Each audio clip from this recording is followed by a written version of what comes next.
Welcome back, folks, to Death Valley, where today, of course, the Clemson Tigers entertain the defending national champion Georgia Tech Yellow Jackets.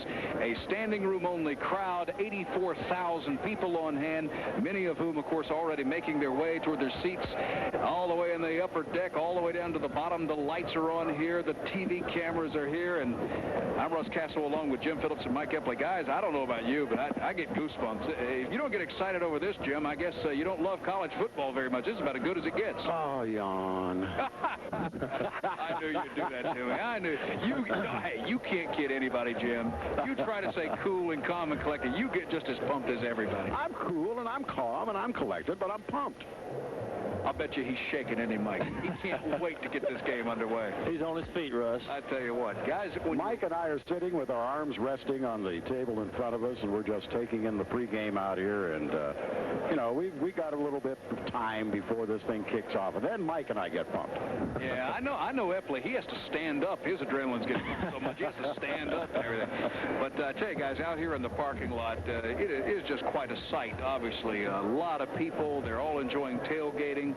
Georgia Tech had 5,000 tickets for this game. They sold every one of them. Those people, they're still trying to find a place to park. I mean, it's unbelievable. And this is what college football is all about, Jim. You got two highly ranked teams. And an interesting stat, Jim, I know you know this, but to share it with the folks out there, you know, Georgia Tech comes in this game really rolling up the offense. As a matter of fact, I think it was against Virginia.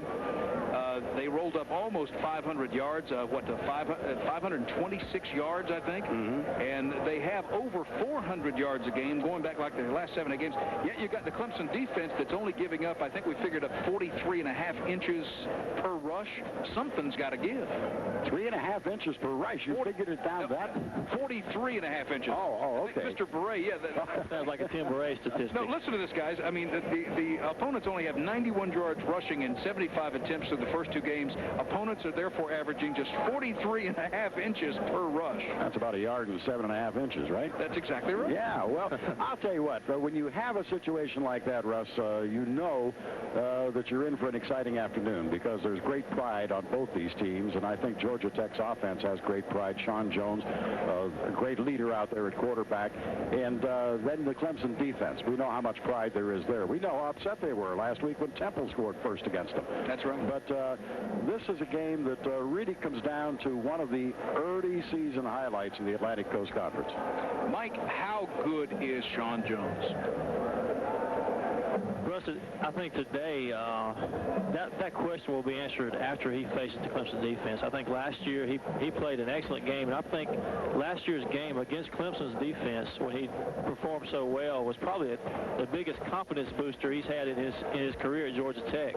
And from that point on, he really just continued that confidence building, and it's really turned out to be a fine quarterback. He's probably the best quarterback in the ACC, and you know, he still has to prove something today coming into Death Valley.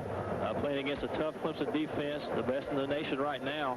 So he still has to prove that he is a great quarterback against this Clemson defense. If you look what he's done this season, it has not been a great season for him. He was highly touted as a Heisman Trophy candidate. He started out the season just in awful fashion against Penn State. And he's trying right now to find himself. Play national championships with defense. And you have 2 of the finest in the land here today. First of all, for Tech, I mean, they just don't get any better than Marco Coleman and Ken Swilly. No, you really don't. Tech has had a great defense since Bobby Ross has been there. He's been building the defense. If you remember Bobby Ross at Maryland, he had great defenses there. So he's been building that defensive unit throughout his career at Tech. And remember, we faced Clemson faced Georgia Tech last year in Atlanta.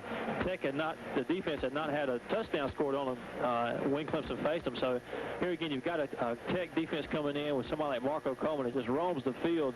Just a great defender. He's all over the place. And Clemson has to be aware of that offensively to be able to control the tempo of the ball game.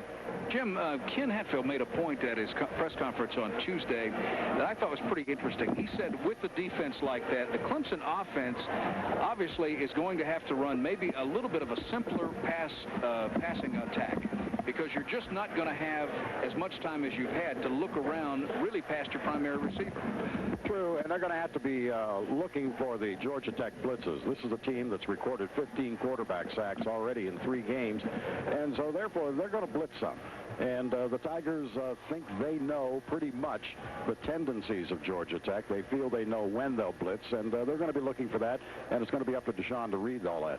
Jim, on the other hand, if you're Ron Dickerson here, is this one of those days when you, as the old saying goes, you let them pin their ears back and just blitz all the time? I don't think so. I think you have to have a game plan coming in defensively, and I don't think it's pin your ears back and go all the time. I think they're going to apply pressure at times. I think they're going to see some zone out there.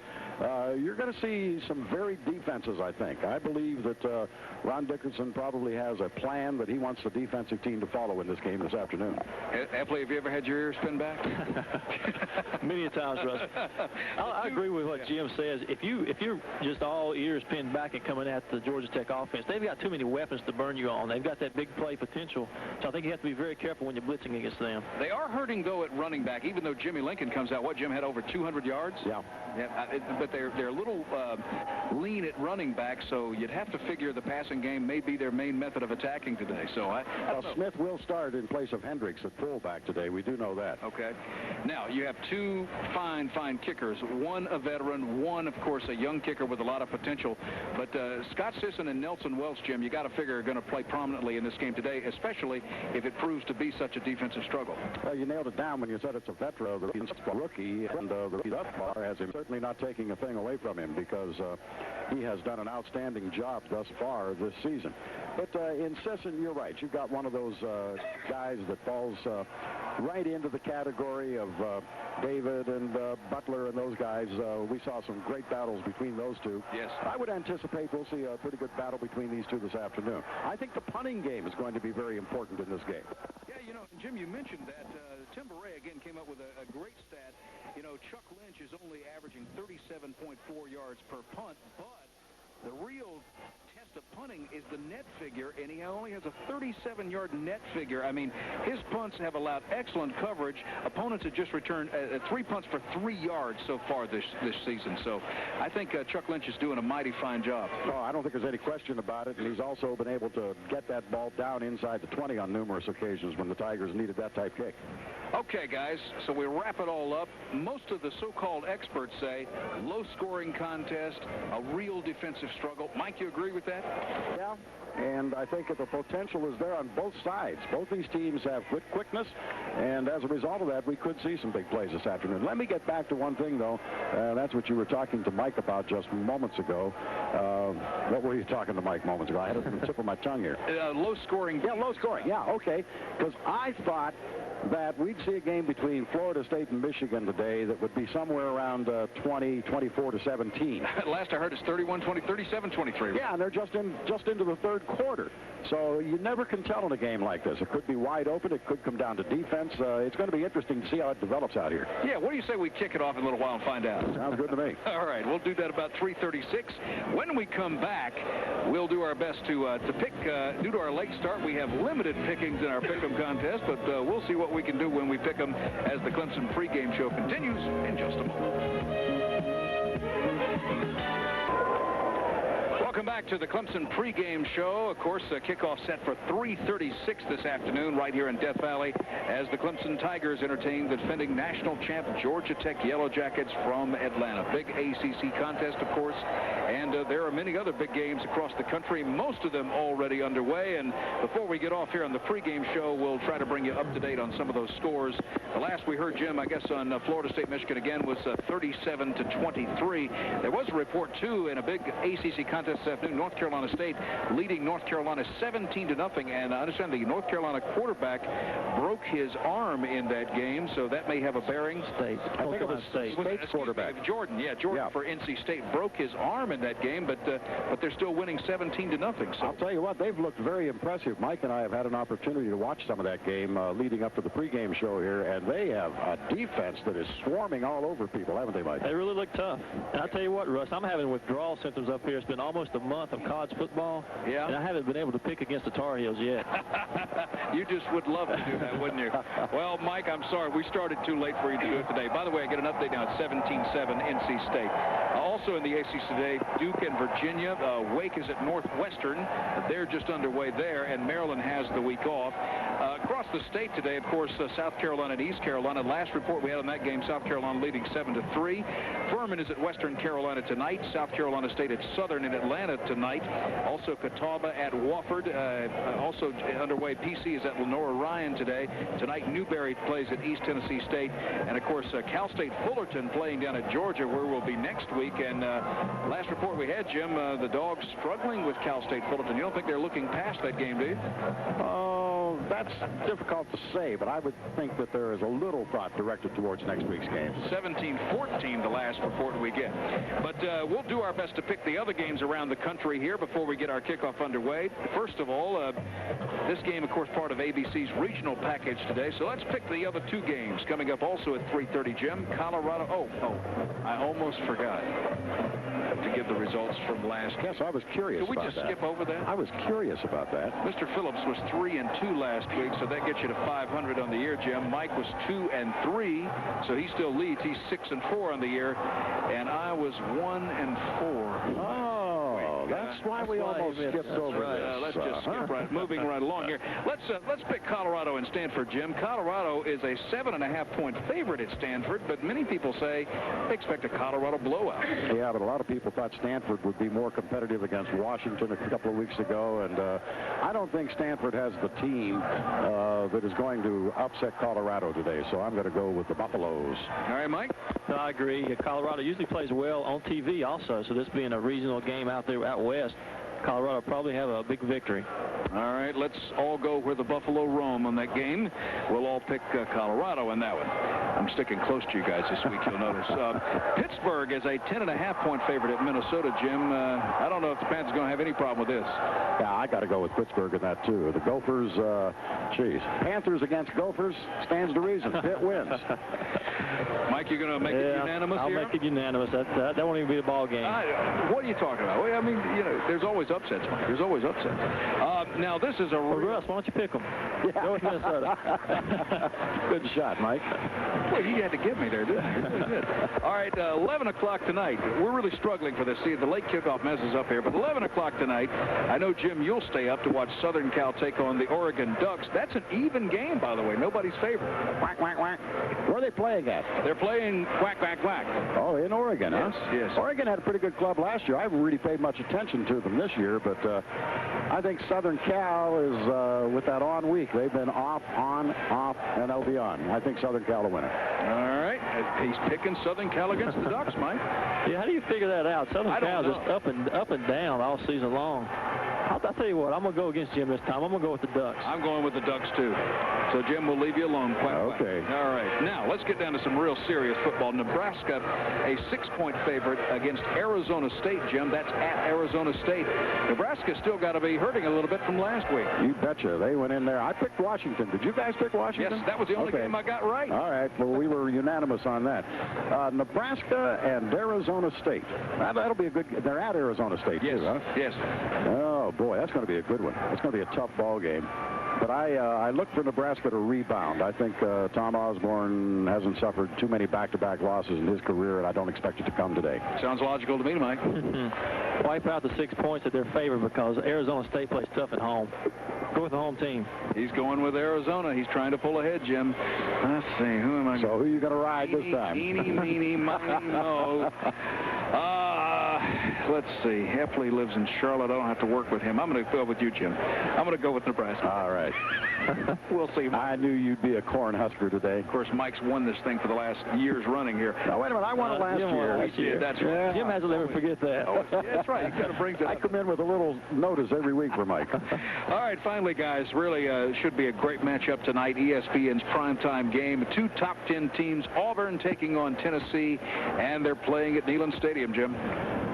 Well, I'll tell you, this is the news that broke yesterday on Auburn. I don't know how much of an effect that's going to have on their play. I would think that they would have it blocked out. But this is a game I said this last week when Auburn played Texas, offense against defense, but I think Tennessee's got more offense than Texas. I'm going to go with the Vols. All right, Michael? Yeah, I agree. Auburn has trouble scoring against people, and Tennessee, of course, has a very potent offense. So I'm going to go with the home team at Neyland Stadium. All right. I tell you what, guys, I was just really impressed what Mississippi State did last week. And, of course, they're a very fine football team. They're playing Florida this afternoon. But I don't know. I was really impressed with Auburn. So this is my upset pick. I think something rare will happen today. I think Tennessee will get beat at home tonight. So we shall see, gentlemen. Thank you. Thank you. All right. It is IPTAY Day 1991 here at Clemson's Death Valley. And, of course, what can you say when you talk about IPTAY? The #1 organization of its kind in the country. And it has been for many years. Another record-breaking year for IPTAY. And when we come back, we're going to visit with the Executive Secretary of IPTAY, Allison Dalton. So stay with us as the Clemson pregame show continues from Death Valley.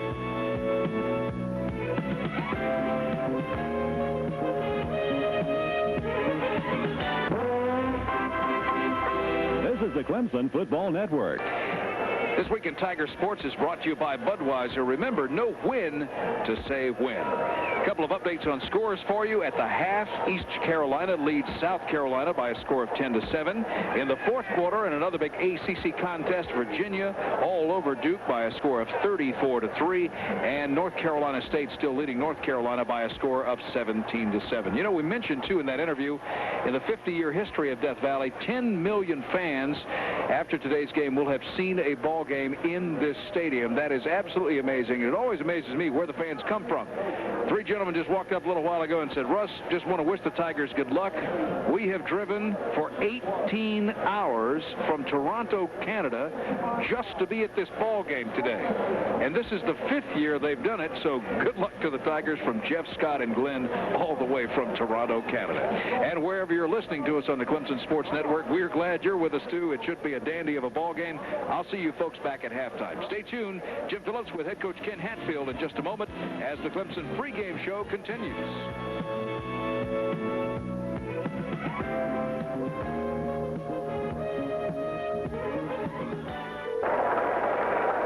Hi, everybody. It's football time once again, and Clemson's Death Valley is a roar today. And the reason being, it's the Tigers going against the Yellow Jackets of Georgia Tech. The defending national champions are in. It's the Tigers' first conference game of the year. And this is the pregame show with Tiger head coach Ken Hatfield. This pregame show brought to you by CarQuest. Remember, you'll find it at CarQuest. And you're going to find excitement, I think, here today in Death Valley, Ken. It's going to be a great day. Everybody is geared up and have been the whole week. It's been an electrifying time throughout the week to watch it kind of build. And this is fun. This is what college football is meant to be and is going to be. I think, too, the fact that now you're into a period where you play back-to-back weeks. Something about that long time period between game 1 and game 2 really didn't make it feel like football season. It was an unusual situation, and time has kind of drugged by slowly, to be honest with you. And that's why we kind of changed our tempo. We didn't want to peak before the App State game and then all of a sudden have a week of saying, well, you're at really peak. What are you going to do now? So we've tried to bring the team on a little bit slower because of the strength of our schedule and the couple of open dates that we did have. Against Temple last week, I thought an outstanding performance based on the fact that they looked flat coming out, and Temple took an early command. Well, I think two things happened. We missed one or two executed plays early. We had jumped off sides the first play offensively, and then we made a good play, and then we just turned the ball over, and we gave them a little momentum early. Once we don't do that, then I don't think they would have moved the ball very effectively all day because their game plan was to try to run rather than throw, kind of surprising. And I don't think that with that particular team that they could have run effectively on us all day. We can expect Sean Jones of Georgia Tech to run and throw and to obviously hand off to others to run.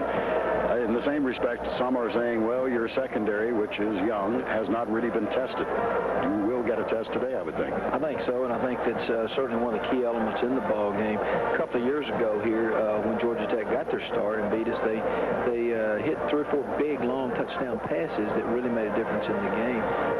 Last year they hit a big kickoff return, but they hit one big throwback pass, which really gave them a big momentum boost more than anything else and helped them get down the field. And today our young secondary, and they're not young in total experience, but young this year, they have not had many plays to play in a ball game. So I think the biggest thing we're looking for is not giving up the early play action touchdown passes Georgia Tech opened up the game against Virginia with. Something I've seen this year that perhaps was not as outstanding last year or did not come to the fore. I've seen quick adjustments by your defensive team in certain instances. The defense has really done a good job. As I say, we know what we've seen a lot of things now after playing a good last year, a little bit, from a Virginia team that was really explosive to all of a sudden now to Georgia Tech. So we're in a situation now that I think a lot of our older experienced guys are able to make those adjustments quicker. Stand by, fans. We'll be back to talk more prior to this big game this afternoon as CarQuest brings you the pregame show with Ken Hatfield. Again, everybody. Yeah, it won't be long until we kick it off here this afternoon. The Tigers against the Georgia Tech Yellow Jackets. There is excitement in the air without question. And obviously there is a very good Georgia Tech football team coming in. Not only the defending national champions, but they've gone out and proved on the football field once again. They're tough defensively. They're strong offensively. They really have a good, complete team, and they played well. I think they pressed a little bit early, Jim, in that first game, kickoff class against Penn State, but they did rally and come back and make a good game out of it.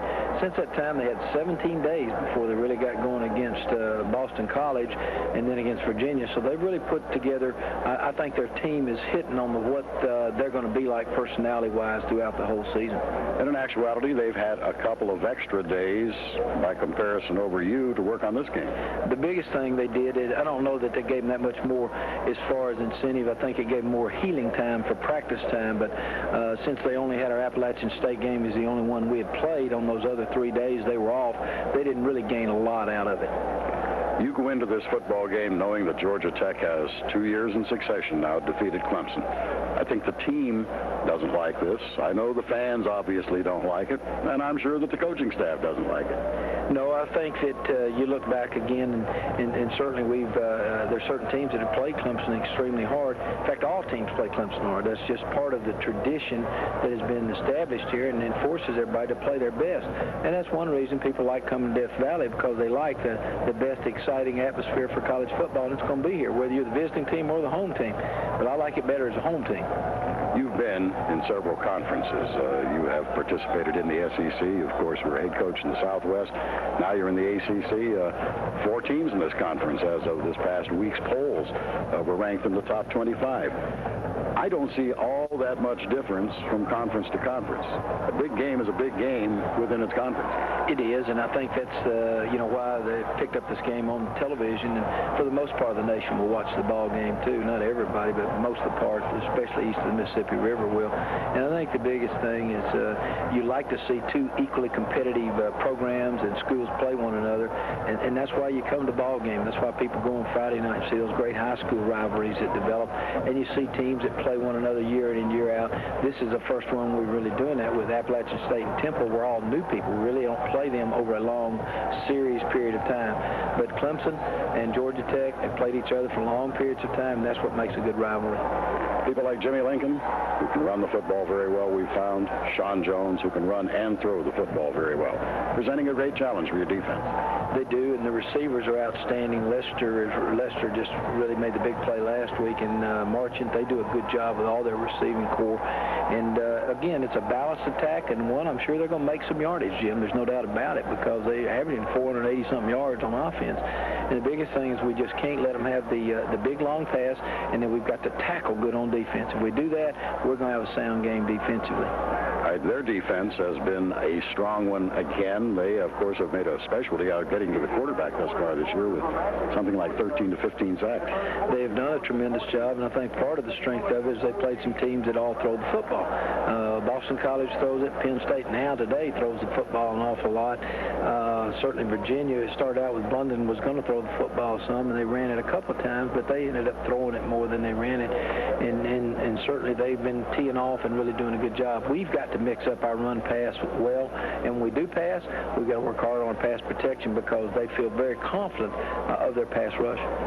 Isn't it amazing? I really enjoyed listening to the fans talking after last week's game with Temple, saying, boy, Coach Hatfield has finally opened up the game. He's throwing the ball more. We're really seeing exciting action out there. Well, in fact, you only threw the ball 15 times. But a couple of those times it went for 6 points, and I think that's what the fans come to see.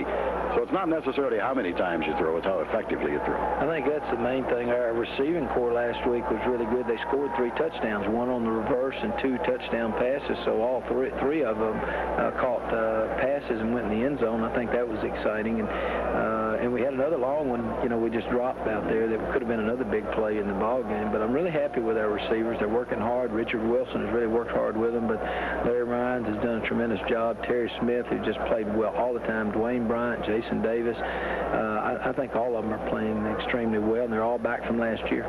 From what I can tell, it looks as though the bumps and bruises have healed and that you ought to be in pretty good physical shape. We're going to be, because even if you have a few pains, you play with pain in a game like this. Look forward to it, Ken. First conference game of the year, and to be perfectly honest, first game that's really generated some interest this year. There's a lot of interest out here, and we want to play at our dead level best. So go Tigers. Have a good one. That's it, fans. Our pregame show brought to you by CarQuest with Tiger head coach Ken Hatfield. Now stay tuned. First conference game of the year right here at Death Valley. It's going to be fun. It's Clemson against Georgia Tech. Clemson Tiger football on Oldies 103.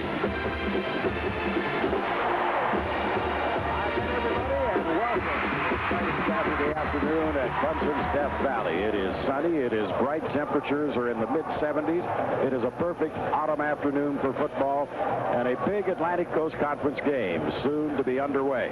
It's the invading Georgia Tech Yellow Jackets against the home-standing Tigers of Clemson. Hi again, everybody. Jim Phillips along with Mike Epley. We're here to bring you all the action in today's game. Mike, I don't know about you, but I have a feeling that this could be a rough and tough football game before it all ends. I don't think there's any question about that, Jim. I think both teams have been looking forward to this ever since last year, really, especially the Clemson football team. I think both teams can bring a very physical football unit in here, and I think we'll see a lot of confrontations on the football field today. Ed McDaniel more or less issued a challenge immediately following Clemson's game against Temple, saying that the Tigers would get to Sean Jones. And Mike Mooney responded. A couple of other Tech players responded before Bobby Ross and Ken Hatfield more or less put the quietus on it. How about this? What's your feeling as to players coming out and speaking out in that manner? Well, different guys have different personalities, and I guess that's their way of letting the other team know that they're coming at them. But I always believed in action speaks louder than words, but I guess we'll have to wait and see today. I think it got a little bit out of hand, of course, last week, right after the ball game and the interviews in the locker room after the Clemson ball game. The players at that point were issuing a challenge to Georgia Tech, and of course Georgia Tech, with the caliber of team they have, definitely won't back down from it. So I have no really likes on doing something like that, but different players have the different personalities. That's just their way of showing their enthusiasm. And you indicated Ed made his challenge immediately following the game, and that's probably the time when a player is most prone to speak out, because he's emotionally high after a win, recognizing the fact that a big game is looming just 7 days away. Yeah, it really surprised me too. You very seldom hear mostly the coaches try to subdue that type of talk, and I think they did toward the end of the latter part of this week. But it's very surprising to hear the Clemson players talk right after the game, and I guess that shows that they are very, very up for this ball game, and they've been looking forward to this ever since last September. All right, Georgia Tech opened up way back in August when they went up to New Jersey and met Penn State and suffered a disappointing loss. But they have regrouped, and they have come back now, and I believe they are the team everyone thought they'd be. I think so, Jim. You and I talked about that Georgia Tech game even before the season started, and we both came to the consensus they just were not ready to play football. They do have a very good football team. If they play Penn State again later on in the year, we might have a different outcome. But that's behind them now, and they're trying to look forward to the rest of the season. They have an excellent opportunity to win the rest of their ball games, and they've got that kind of talent. And right now they're trying to concentrate on Clemson. They bring a very good unit in here, and Clemson just has to rise to the challenge and really prove themselves because they haven't really played a team the caliber of Georgia Tech yet this year. They may have taken more out of Penn State than it did Georgia Tech, quite frankly, because they went out to Southern Cal and suffered a loss. And at halftime today, they were struggling against Boston College. I can remember just a couple of years ago when Clemson went down to Florida State, put it all together in Tallahassee, and really whipped up on Florida State on that particular evening, and then suffered the consequences later in the season as they were upset a couple of times. That's right. I think the key for Georgia Tech thus far in the year, in their ball games, they've turned the ball over a great deal. And last year, they had 11-0-1 season. They did not turn the ball over. They had a very good offense. Their turnover ratio was in the plus side, and this year they're in the negative side. And I think that's been the difference of this ball team. Of course, this week they'll come in, they'll try to concentrate, as Coach Ross mentioned earlier, they'll try to concentrate on making sure they do not turn the ball over because they can't afford to against the Clemson defense. So I think Georgia Tech right now is trying to find themselves offensively and keep the ball in their hands, use that ball control offense, and not turn the ball over. All right, the Clemson band entertaining on the field below. The fans settling back into their seats. Not too long until kickoff. And Mike and I will return with more on the pregame show right after this. We come together in this place, eager to discover an enthusiasm, a sense of mystery within our very being. You who are passionately involved in all that brings us to goodness. Bless us with physical agility to engage life, emotional wellness for enjoyment in ourselves and with others, and spiritual wholeness, stirring our hearts to meaning and purpose. In touch with your spirit, we become inspirited ourselves, rightly motivated, never losing a sense for playfulness, and always open to understanding one another. Give us full awareness this day, assured that you are indeed God, and your own glory is humanity fully alive. Amen.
Again, Clemson's Death Valley, overcapacity crowd responding to the playing of our national anthem here this afternoon. A football game between the Tigers and the Yellow Jackets of Georgia Tech. Clemson coaches feel that they have discovered a tendency in that Georgia Tech defense, Mike. They feel as though if they have you with long yardage on second down, they're going to come blitzing, and then perhaps give you longer yardage to look at on third down. So we should see some drop plays again this afternoon from the Tiger offense. I think so, Jim. I think that's one way to combat against the tendencies that the Clemson coaches have found. I think that's one advantage, too, that we have seen the fact that Georgia Tech has already played a number of ball games throughout the season. The Clemson coaches have all the films from those ball games, and they can look and see what the tendencies each offensive units have and defensive units have. So they can really come up with a good game plan. I would think that the Clemson coaches are very well prepared, and the Clemson players also are very well coached with that game plan in mind. They, too, have had the opportunity to see Georgia Tech twice on television, so you get 2 looks. You look at them while they're playing live, and then you review them again when you get a hold of the film. That's right, and of course, this is the first game Clemson this year has been on television, so that brings another interesting wrinkle into the ball game for the Tigers. Georgia Tech, having won twice in a row over Clemson, nonetheless comes in with what I would think a attitude of, we know we can do it, we've done it before. I think so, Jim, and I think the key there is 2 years ago here in Death Valley, where many teams never win a ball game, Georgia Tech came in and really put a whipping on the Tigers. So I think with that in mind, they have the confidence that they can beat Clemson not only on the ball field, but here in Death Valley on the football field. 2 years ago, though, Deshaun Cameron, who was riding the bench most of the time, came on in the second half and engineered a couple of good drives for the Tigers. So perhaps his confidence level is up as well. Yeah, I think so. And, of course, Deshaun is from Georgia, so this is a big game for him. Most of the players that are from the state of Georgia really look forward to playing the Bulldogs and the Yellow Jackets. And this is just one step toward them being the champion of their state. Well, the Tigers are gathered at the top of the hill at the east end. A lot of them have already touched the rock. Those behind them will touch the rock on their way by. Very shortly, Clemson will come down that hill, and that, of course, will bring forth an outburst like you seldom hear, only on Saturday afternoons at Clemson University when the Tigers are playing. Let's check the Dixie Crystal scoreboard and update you on some happenings elsewhere in football today. North Carolina State defeated North Carolina 24-7. Terry Jordan, the quarterback for the Wolfpack, broke his left arm early in that game. East Carolina leading South Carolina 10-7. That's in the third quarter of play. Florida leads Mississippi State 26-7. They are in fourth quarter action this afternoon. It's quite a shootout up in Ann Arbor, Michigan. Florida State leading Michigan 44-31.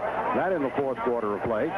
Oklahoma and Virginia Tech tied 7-7 there in the second quarter. I was speaking with Bill Brill of the Roanoke Times up in the writers' press box area earlier, Mike, and he feels as though Frank Beamer's club is a good one up at Virginia Tech. He looks for them to give Oklahoma a strong battle this afternoon. Well, that's very unexpected, them to give the Sooners a good ball game. But I tell you, they've had a lot of talent over the years. If they can just get it together for a full season, I think they'll be a great football team. We read some of the quotes from some of the Temple players after the game here last Saturday when they had suffered their third straight loss on the road. They said, Howard, best beware. First home game for Temple up at the vet in Philadelphia, and they win it by a score of 40-0 over Howard. Georgia leading Cal State Fullerton 20-14. That's moved to the third quarter. Notre Dame 21, Purdue 7 in the second, and Penn State now has vaulted ahead of Boston College by a score of 28-7. That's in the third quarter. And Michigan State struggling thus far this year, preseason ranked in the top 20. They are leading Rutgers 9-7 in the third quarter of play. So that's a look at some of the scores from around the country on this great football Saturday. You couldn't ask for better weather conditions with temperatures right around the 75-degree mark. We'll continue with our pregame show after these messages. Valley, the Tigers have made their run down the hill. Georgia Tech is lined up across the way. One thing, though, a little miscommunication out here today, Mike. ABC, of course, with that national game between Michigan and Florida State delaying the start of this one some. Plus the fact that there were some presentations made on the field. And I feel as though Ken Hatfield and his staff probably a bit annoyed by the fact that they probably stood at the top of the hill somewhere from 5 to 10 minutes. Apparently the word didn't get to them about the backup in times here. Yeah, I think you're right, Jim. I think the coaching staff probably that's an unusual situation because the timing is so perfect. The players come out of the locker room, board the buses, go around the stadium, and get on top of the hill right in time to run down it. This time, as you mentioned, Jim, they stood there 3 or 4 good minutes out in the sunshine, and that kind of takes away the adrenaline. It does, because you're all piped, all jacked up, ready to come down that hill, and all of a sudden you're just standing there. And I would imagine that in my imagination anyhow, Mike, the legs begin to twitch a little bit. You want to get this thing going. I think so. I think you stand at the top of the hill, you're ready to go down it. But I'm sure the Tigers right now are trying to get their game faces back on and concentrate on doing things on the football field. Florida State, incidentally, has scored again and has taken again a 20-point lead over Michigan, 51-31. Is that a 1 or a 70 written there, sir?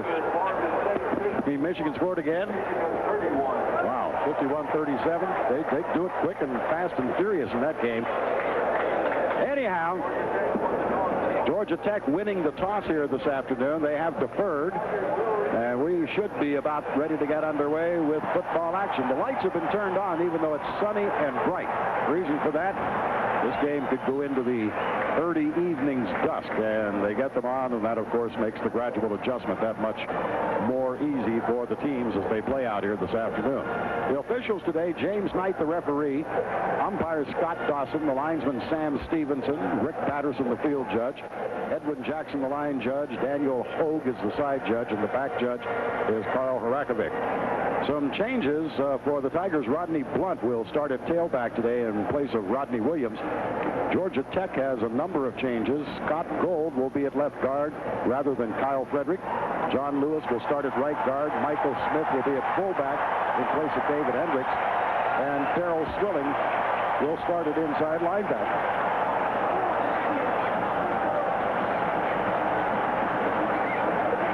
So the two clubs take to the field, and Georgia Tech will be kicking off to the Tigers. Larry Ryans will go back deep to receive for Clemson. And Alan Waters will prepare to kick off for the Yellow Jackets. Clemson will work from the west to the east here this afternoon. The wind at the moment is down. They're calling for breezes out of the northeast at about 10 to 15 miles per hour here this afternoon. Jim, it's so nice to look out and see a full stadium for a change. Also, the first two ball games for Clemson were a subpar crowd, but here is a capacity crowd at Death Valley. All right, this kickoff brought to you by the Carolina Dodge dealers. And Ryans backed up 2 yards into the end zone. Will come out with it at the 5, to the 10, cuts to his right at the 15, looking to get outside at the 20, spins back into the middle of the field and is up to the 26-yard line. Knocked down there as Eric Billingsley was across for Georgia Tech to make the tackle, so the Tigers have it 1st and 10 at their own 26-yard line. Orange Crush invites you to register for the most valuable player of the year. You'll find registration ballots at stores that sell Orange Crush. You could win a trip to this year's Citrus Bowl. Hall and Blunt will be the eye backs now for Deshaun Cameron. Smith and Ryans both come to the right side. Ryans a slot. They'll split the backs this time. Now they drop into the eye as Blunt falls in behind Hall. Deshaun Cameron digs it out. Rolling right, looking to throw. Fires up the right side. It is complete along the sidelines, but they'll really caught it out of bounds. Smith made the grab, but he run a little too close to the sideline and couldn't get a foot down. Willie Clay, the cornerback, was in pursuit. Jim, we see Clemson come out first play with a sprint out pass to Cameron's right. We saw them last week against Temple run that play a number of times, and Smith was wide open every play. So I'm sure they worked on a great deal in practice this week. And again, start out with that against Georgia Tech, and the play was wide open, just was not in bounds. Wayne Bryant to the right, Ryans to the left. This time they're right off the Blunt. Rodney over the left side, comes out over the 30, 35-yard line. Knocked down there as Eric Bellamy, the free safety, came up. But a job on that left side by Fleisch and Bratton as they really opened it up. Well, they really did. What a hole there. Rodney Blunt getting the ball deep in the tailback position from Cameron, going off that left side, and he had a tremendous hole to run through, and got a good 8-9 yards on the play. 3rd and a yard for the Tigers. The football at the 35-yard line. Bryant again goes left side. They work with double tight ends. Out of the I formation, Deshaun Cameron moves up under center, digs out. Again calls on Rodney Blunt. First down, gets out to the 37-yard line. He is knocked down there. Defensively, the middle stacking it up as Darrell Swilling came over from his linebacker position to make the stop. But Blunt really putting the head down and running hard here, getting a start this afternoon. And Blunt actually was hit one time in the backfield and made a good spin move as he would have been brought down short of the first down. He spun off that tackler in the backfield and got the first down yardage. Smith goes left. Bryant comes right. Again, they'll split the backs now. Howard Hall and Rodney Blunt. Now again, they shift into the I formation. Deshaun Cameron, 1st and 10 Tigers at their 37. Off play action. He's back to throw deep over the middle. Quick catch inside the 50 at the 43. And that is Terry Smith, who went leaping into the air. This Clemson CarQuest close-up brought to you by CarQuest. We asked Terry about his offensive strategy for today's game. This year, I believe we're going to come out and just take it right to him. no misdirection, none of it. Just go straight at them. Only team so far has done that to them is Penn State, and they had trouble with it. So we're going to do the same. We're going to just come line up and go head on with them. Well, they've got it in at the 47-yard line. Here now, Deshaun gives to Rodney Blunt. He gets to the 45. Just across the 45 is stacked up there. Richard Kimsey, the defensive tackle, made the stop on him. So the Tigers driving with the football. They started back at their own 26. They've driven into the 44 of the Yellow Jackets. It'll be 2nd down and 7 yards to go now. Bryant and Ryans go to the left side. Ryans is a slot. Again, they are in the I formation as Deshaun Cameron moves up under center, takes out. This time on a draw play. Riding it off to Blunt, but that blitz was coming and they didn't get enough resistance against it. And Kevin Battle, the nose guard, was able to make his way up in there and filtered through to get to Blunt and knock him down for a loss back to the 46. Well, Jim, we talked about that play coming up. It was 2nd and long for the Tigers. Georgia Tech came with the blitz from the outside, and Clemson had the draw play. I think this play the coaches would like to run in that situation. It looked like there might have been one missed assignment up the middle, and the nose tackle broke free for the tackle.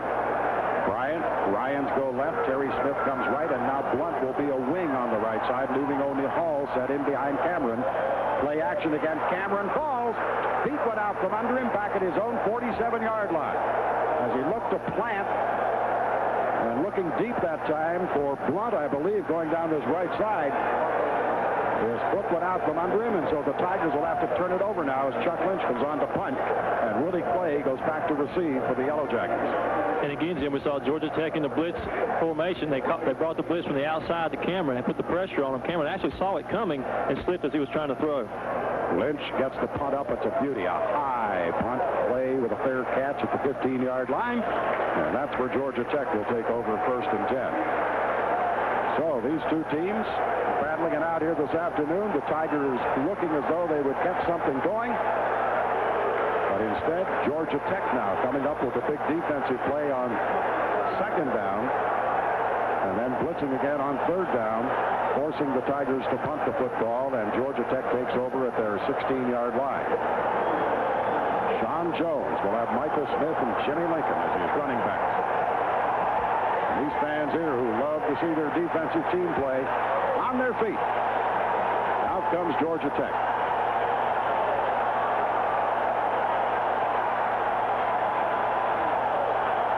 Jones up under center, sending Stiegel in motion to the right side. Digs it out, rides it off now. That is Lincoln. Jimmy Lincoln hit and knocked down at the 15-yard line. Well, good pursuit. Rob Bodine, once again, from his nose guard position, really got over there quickly. Bodine with that good, quick first step. He just beat the center across the line of scrimmage, made the play in the backfield. One thing you do not want to do is let the Georgia Tech offense get going. They bring in here with them the leading rusher in the ACC in Jimmy Lincoln, the leading receiver in Greg Lester, and also the best quarterback in the ACC. Well, Lester comes wide to the left side now. And McGill slots on the left side. They're in the I formation. Jones now asking for a timeout. Sean took a look at the defense, decided he couldn't cope with it.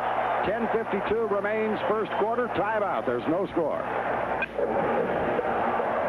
Good ball at the 15-yard line of the Yellow Jackets. It's 2nd down 11. Sean Jones took one look at that Clemson defense, did not like what he saw, so whistled for the timeout. Lester comes wide to the left side.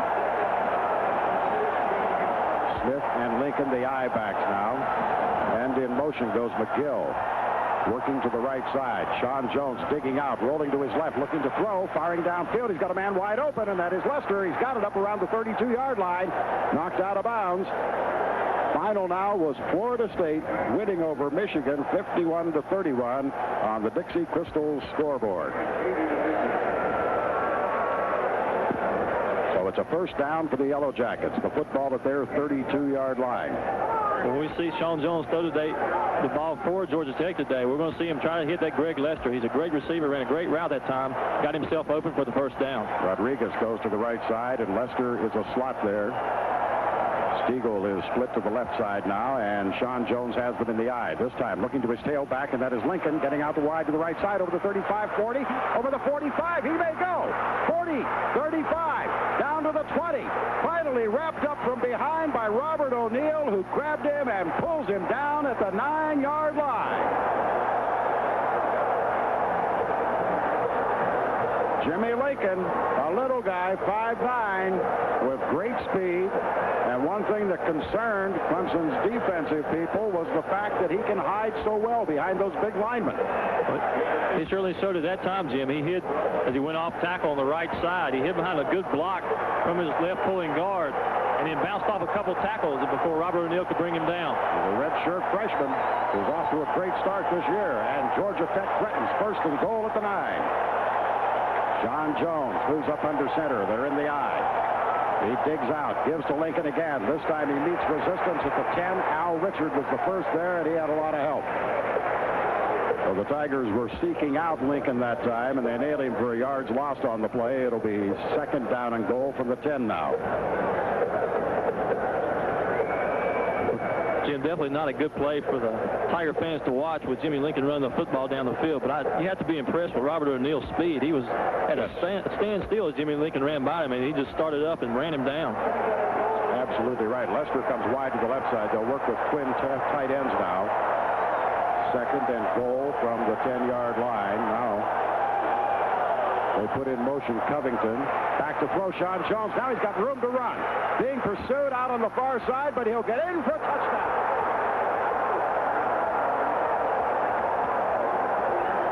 Defense took the bait on the fake, on the handoff, and they were all moving to their left. And Sean Jones, who was looking to throw, suddenly saw nothing but Green Acres out in front of him, and he goes in from 10 yards out, and Georgia Tech draws first blood. The Clemson defense was in a blitz situation.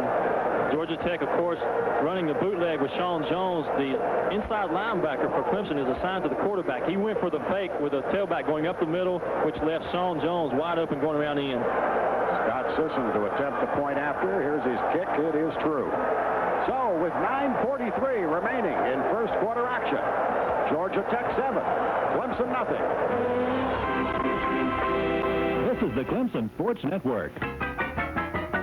Little Caesars Pizza always gives you two great pizzas at one low price. Tailgate, tailgate. And now at Little Caesars, get tailgate, tailgate. Tailgate, tailgate. You get two large one-topping pizzas, 2 orders of crazy bread with 2 orders of crazy sauce, and a large tossed salad. Enough to feed 10 people, all for just $17.99. Tailgate, tailgate. Tailgate, tailgate, just $17.99. You've always known that Little Caesars has terrific pizza, and now there's some authority behind the claim. Restaurant Institute magazine voted Little Caesars the best pizza venue in America. And with a deal like tailgate, tailgate, you can understand why. You get 2 single-topping large pizzas, 2 orders of crazy bread with 2 orders of crazy sauce, and a large tossed salad, all for only $17.99. Call any Little Caesars location for additional special offers. Little Caesars always gives you 2 great pizzas at one low price. Tailgate, tailgate. Little Caesars, Little Caesars. This fall, Ford and Ben Satcher Motors are showing their true colors with a $1,000 rebate on all F-Series trucks. And that's on top of Ben Satcher's already low prices and quality service. The F-Series has 3 cab styles, 4x4 in 4 different series, and engines ranging from 4.9-liter inline 6 to a 7.3-liter V8 diesel. It's the largest selection of trucks in the Midlands at Ben Satcher Motors, home of the $1,000 F-Series truck rebate. Highway 1 and 378 Lexington, where they just make you feel good. So mark the football now at the 29-yard line of the Tigers. Paul and Blunt again will be the I-backs. Deshaun Cameron again will be at quarterback. Gibson the tight end, and now Smith and Ryans go wide to the left side with Ryans a slot. They shift into the I. Deshaun looking over that defense, digs it out, pitch back to Rodney Blunt over the right side, comes up over the 30 to the 32-yard line, and knocked down there. A pickup of about 3 on the play before Marco Coleman and Kevin Battle are able to make the defensive play for Georgia Tech. Jim, we've seen one offensive series for each team so far. And we've seen the same defensive philosophy. The defense tries to make things happen both in Georgia Tech and Clemson by blitzing. We saw Georgia Tech stop Clemson's drive by blitzing defensively, and we saw Clemson try to stop Georgia Tech defensively by blitzing, but they scored the big play for the touchdown. Bootleg to the right side. Deshaun going to keep over the 35, raced out of bounds up around the 36 or 7-yard line. He'll be shy of a first down. Jarrell Williams, inside linebacker there, and it looked a lot like the play that Sean Jones scored on. Only Jarrell Williams stayed home that time, and Deshaun forced out of bounds, about 2 yards shy of a first down. It's at the Clemson 37. It's third and a couple. Terry Smith wide to the left. Ryans will wing to the right side. They'll be in the I formation. Now Ryans in motion going left.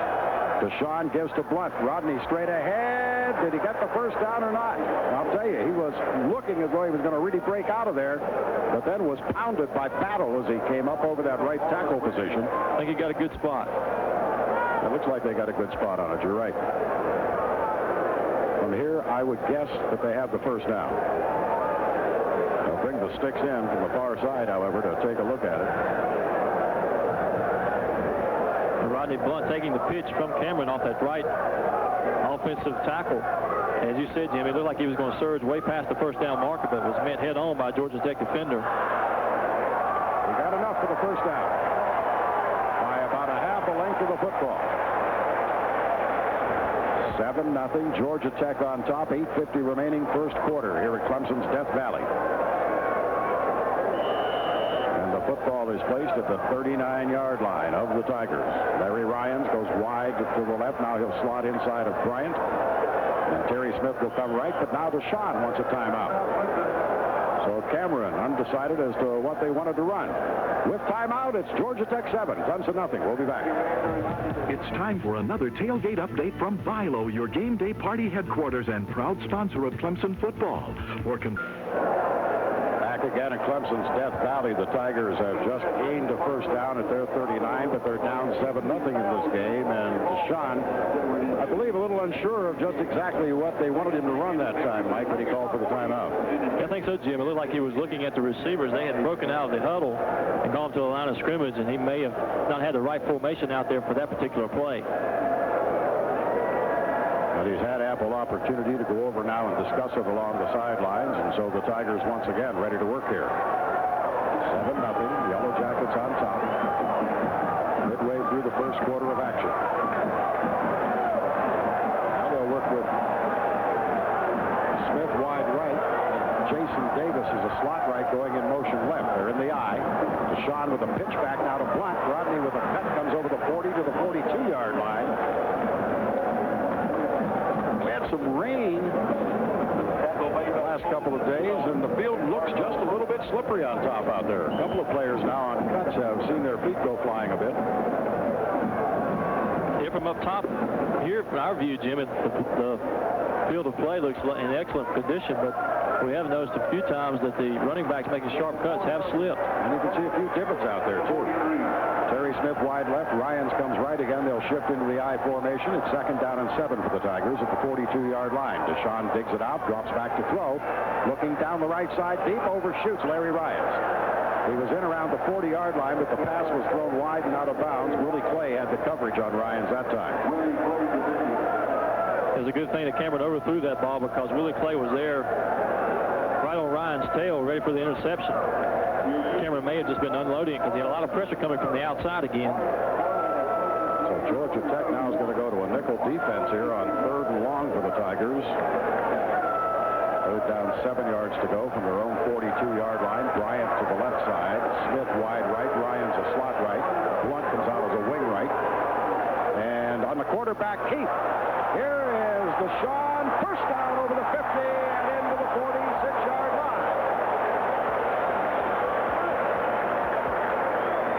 Eric Billingsley finally chased him out of bounds, and that looked to me like a designed quarterback draw all the way. It sure was, Jim. That's in their game plan this week. They split receivers out wide and sent their defensive backs with them out wide. They were in the nickel defense for Georgia Tech, and Cameron had a wide open lane on his left tackle. He dropped back 3 steps and took off and had enough speed to beat one defender for that first down. He's at the 47. Witherspoon now has checked in the lineup. He's a tailback. And this time it is Deshaun rolling to his left, looking to throw, going deep, downfield, Smith, and can't hang on at the 5. The ball was thrown behind him. Terry Smith did a great job to adjust, but as he reached out for the ball, his legs got a little tangled, and he couldn't hang on. And they were going for broke on first down. Well, what a great route Smith ran. He was 10 yards behind any defensive back Georgia Tech had. Cameron just could not get the ball to him. That's reminiscent of last year's game down in Atlanta, where a couple of times Deshaun missed receivers deep early. Rodney Blunt back in now. He and Hall are the I backs. Ryan's wide right. Dwayne Bryant goes out left. Second down and 10 for the Tigers, and this time it's Blunt. Rodney over the 45 into the 41-yard line. Hit hard there as he is knocked down. Terrell Williams again from his linebacker spot. And Bill Noyce, an outside linebacker, also helping. Let's pause briefly for station identification on the Clemson Football Network. Oldies 103, WOMG, FM and AM, Columbia.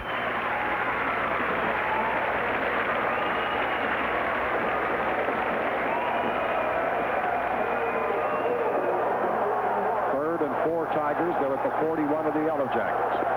Deshaun digs out, looking to throw over the middle. Incomplete. The tight end Gibson had it on the numbers and couldn't hang on. And the Tigers will have to give up the football. Pass was a little bit wobbly, but it was right on the numbers of the tight end, and he just couldn't contain it. It was definitely a catchable ball for Gibson coming across the middle. Tigers had what they wanted. Georgia Tech was in, again, the blitz from the defensive standpoint. Tight end was one-on-one with his man. He had him beat. Just could not hang on to the football. Lynch to punt, Clay back. Lifts it high. Clay, fair catch. It's going to be grabbed off at about the 14-yard line. So Georgia Tech holds again. We've got a timeout. 6:47 left here in the first quarter. Georgia Tech 7, Clemson nothing. West 8988, 12.75% APR for 60 months plus tax. Back again, Clemson's Death Valley, 7-0 Georgia Tech. Difference in this ball game, a 59-yard run from scrimmage by Jimmy Lincoln that got Georgia Tech a first and goal. And then Sean Jones with a 10-yard scamper for a touchdown. Sisson's kick. Tigers have held the ball twice offensively. They have been unable to sustain a drive. And now the Yellow Jackets take over again. First and 10 at their 14-yard line. Wide left comes Lester. Smith and Lincoln are the I backs. Set in behind Sean Jones. Now Jones, long count, digs it out, gives to Lincoln. Jimmy Lincoln a hole off the right side. Those little legs of his just keep beating out there, and he gets a couple as he's finally hauled down at the 16-yard line by Rob Bodine and Tony Mooney. He was about to go down a couple of yards behind the line of scrimmage, but he kept churning the legs and was able to gain a couple of yards at 2nd and 8. That's the same play that Jimmy Lincoln had his 59-yard run on earlier in their first offensive series. It's the misdirection play where he goes off the right tackle. Lester to the left side. Stiegel goes right. They'll be in the eye. Now they flop Covington, the tight end, to the right side and bring Stiegel in motion. And this time, back to throw. Sean Jones looking left side, firing. It is incomplete. Lester up at the 25-yard line. The pass just a little underthrown as he came back to it and hit the turf and bounced up to it. Again, Lester running a great route, open there on the curl route about 10 yards deep. Thus far, Georgia Tech offense is doing a great job of keeping the Clemson defense honest. They're running a lot of different formations, a lot of different motions back and forth the line of scrimmage, making Clemson's defensive scheme switch as the play develops. Freshman Darnell Stevens gets in as the Tigers go to the nickel defense on 3rd and 8 now. Sean Jones brings 2 wideouts to the left side. Now they have 3. They flooded that left side as they bring the tailback Lincoln out there as well. And Well, the Tigers jumped. I don't know whether they were drawn off or not. They're going to continue the play, and there was a whistle. The play blown dead. The ball popped out. So apparently, now there's the flag across the way now that's going to indicate the infraction. After the flag dropped, the play continued. And the ball popped out and was grabbed up over there by the Tigers, but well, let's see. They've spotted it back at the 11, but I think they're going to rule on this flag that was thrown because there obviously was a penalty one way or the other, and it looks like the Tigers are going to draw it for encroachment out there as they start to back up. McLaughlin may have been the one who was first to make that big move. It looked as if McLaughlin jumped off the line of scrimmage or jumped in the neutral zone, and the center for Georgia Tech saw him do that, so he snapped the ball to Sean Jones. So it's up to the 21 now. Third down. 3 yards to go, Georgia Tech. Lester again comes wide left. They work with double tight ends and shift into the I. Smith and Lincoln set in behind Jones. Sean Jones, the quarterback, digs it out, rolling left, and on the bootleg, being chased out on the corner, and he gets a first down as he's up over the 25 and near the 30-yard line. He just outlegged everyone that time as Simmons in pursuit could not get to him. Yeah, it looked like a busted play for Georgia Tech, and Sean Jones just took off around the left end and just outran everybody for the first down. Well, Ruley was out of bounds at the 28, but that's still enough for a Georgia Tech first down. We're down to 5:53 remaining in the first quarter. 7-0. Yellow Jackets on top in this game. Lester getting out of the game now. Wide to the right side, they send Rodriguez. And they slot with Merchant on the right side. Smith now is the lone setback in there. And again, Jones digging it out, rolling to his right, looking once more to throw, firing. It's a little too tall over there, intended that time for Rodriguez. Along the sidelines, up near the 50-yard line, Eric Jeter was out there on defense. Jeter had great coverage that time from his defensive cornerback position. Rodriguez ran an out cut about 10 yards downfield, and Jeter was all over him. So Sean Jones, all he could do was just throw the ball away. So the football rests at the 28-yard line of Georgia Tech. This time they'll send Rodriguez to the right side. Lester will slot to the right side. Lincoln now comes out winged on the left side, and Sean Jones gives to him on a misdirection play, but there's not much there. He's knocked down after a pickup of 1. Preston Buckner stepped up in there that time, and Lincoln found nowhere to go. And again, Clemson will counter now with a nickel defense on 3rd and long for Georgia Tech.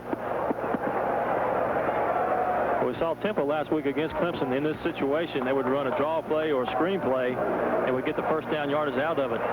Clemson shifted from going to nickel defense. This is regular defense, but now they're back in the nickel situation on a throwing down. Rodriguez to the right side. Stiegel comes left. It's 3rd down, 9. Sean Jones has them in the eye. Clemson defense now looking as if they may be in a blitz here, and Sean Jones going to call timeout once more. Or no, delay a game. Delay a game. I think he saw that potential blitz coming, and that maybe caused him to want to change plays out there. And the clock ran out on him.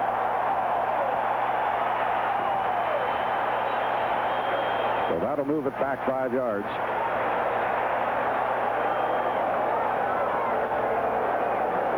I think Georgia Tech is complaining. I believe they're saying the crowd noise is too much for them to call plays out here.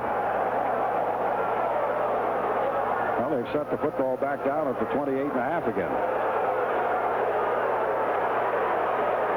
They charge him a timeout? Apparently so.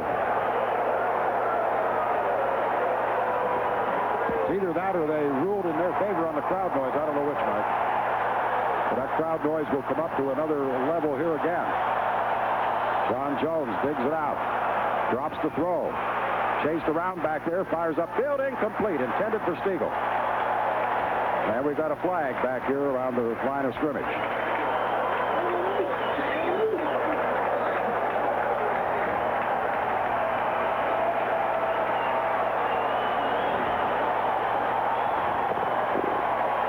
Bill Weaver, their punter, has checked in. First, we'll get a reading on the flag. It probably was holding on Georgia Tech. And that is the indication we get now. But the penalty declined as the Tigers will allow Georgia Tech to punt the football here. O'Neill and Darnell Stevens drop back deep. Bill Weaver back to punt for Georgia Tech. Gets the snap. And here's the kick. And this is going to be O'Neill at his 30, calling for a fair catch. That's where the Tigers will take over 1st and 10. We've got a timeout here at Clemson's Death Valley. 4:45 remains first quarter with the score Georgia Tech 7 and the Tigers nothing. Back again at Death Valley here in Clemson. It's 7-0 Georgia Tech. We're still trying to sort out exactly what occurred down there. Now, on a timeout requested because of noise level, the quarterback just turns his head back to the referee and indicates he can't be heard. In that case, though, we saw Sean Jones clearly step out, raise the hands in a timeout signal. However, no timeout was charged to Georgia Tech, as each team still has listed 2 timeouts remaining this half. But the Tigers have it at the 30 now. Rudy Harris and Derek Witherspoon are the I-backs now as Deshaun digs it out. On the quarterback keep is straight ahead for a couple as he gets up to the 32. He wanted to go right, but there was no hole there, so he went left and got a couple.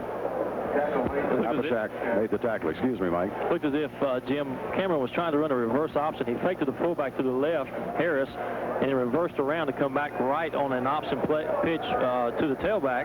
Of course, there was a lineman standing in his way, so he had to go back to the left. So Harris and Witherspoon again line up in the I. Bryant goes wide to the left side now. Slot to the left side, and Deshaun Cameron up under center. Digs it out, this time keeping, running. Comes up over the 35, gets up to the 37, perhaps the 38-yard line. And Abishak again is up there from his linebacker position to make the stop on him. Nothing deceptive about that. He just had a back out in front of him blocking and Deshaun keeping. And it's going to be 3rd down and a couple. And Richard Moncrief is checking in at quarterback. Moncrief gets in at quarterback here on a 3rd down and 3. And he'll give it off to Witherspoon. Looks like he's got the first down. He cracked out over the 40. Near the 41-yard line, Kimsey, a defensive tackle, was there to knock him down. Jim, it looks like if Clemson is going straight at Georgia Tech, they're getting 3 and 4 yards every play. So that seems to be the success of their game plan so far. Deshaun walking along with trainer Fred Hoover here on the sidelines, now putting that helmet back on, so he was momentarily stunned out there, and that's the reason for Moncrief coming on. They've brought the yardsticks in from the far side. They stretch them out, and it is enough for a first down.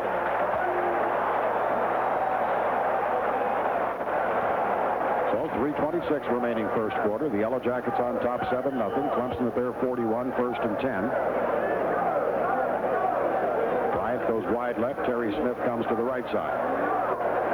And it's Harris and Witherspoon in the I. Set in behind Deshaun Cameron. Witherspoon with the call. Loss on the play. Knifing through that time was Jarrell Williams, the inside linebacker. And Witherspoon took about 2 steps and then was thrown for a loss back at the 39-yard line. But Georgia Tech continues to come with that blitz, putting Clemson actually backing them up, putting them in bad situations, now a throwing situation. But they're using that defense as an offensive weapon by continually putting the pressure on Clemson's offense. 2nd down and 12. Smith wide left. In the slot on the left side goes Ryans, and this time they get it off to Harris. Rudy pops straight ahead, and he's out near the 50-yard line before Curly Day, the cornerback, can get him.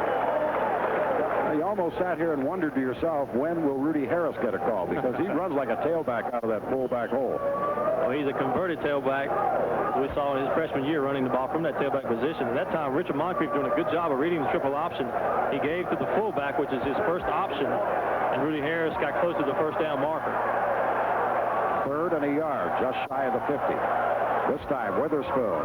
I believe he's got it. He crossed the 50 and got close to the 49, and that should be enough for a first down. As they unstack out here, there is a flag, and Georgia Tech's indicating it's against Clemson.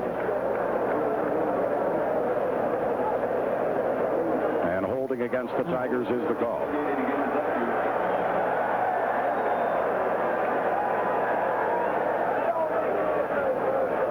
So since they got enough yardage for a first down, Georgia Tech will accept this penalty, one would think. And in fact, they begin to march towards the west end. So that moves it back now to the 41-yard line of the Tigers and brings about 3rd down and 10. It'll be interesting here, Jim, to see if the Tiger coaches call on Moncrief to throw the football. Of course, him coming in cold from the sidelines as Cameron walked off the field. Ryan's left, Smith right. And now Witherspoon and Harris split in the backfield. Deshaun to throw. Quick toss out of the right side to Witherspoon. Up to the 50, dives, and may have the first down.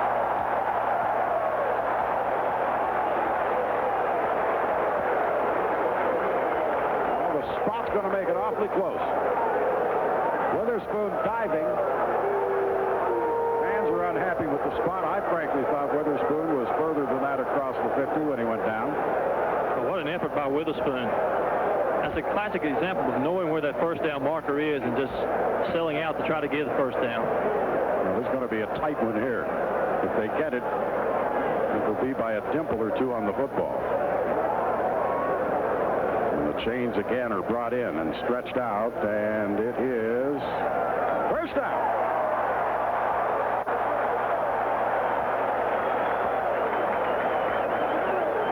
Well, the last 2 plays have seen the Tigers make 2 first downs. 2 first downs, that's right. Think back last week, Jim, when we saw Moncrief run that same play against Temple, and he threw the ball to Witherspoon. Remember, he threw it way over Witherspoon's head. Yes. This time Moncrief comes in, and probably more of a pressure situation, cool and calm, and makes the completion. Smith wide left, Bryant right, high formation, and a fumble. And Georgia Tech's got the football. Looks to me as though Flesh and Deshaun collided out there as Deshaun was looking to pitch, or Moncrief, I mean, was looking to pitch. It was Jeb with a pulling guard on the play, and it looked like they collided, and the ball breaks loose, and Georgia Tech's Johnson falls on it. Bingo. The Yellow Jackets have it at the 47-yard line of the Tigers. You're right, Jim. Moncrief spins out, faked the pitch, and he's got a naked bootleg coming back with a pulling guard, Flesh, with him. Flesh was either too deep or Moncrief was too shallow. They ran into each other, and that's caused the fumble.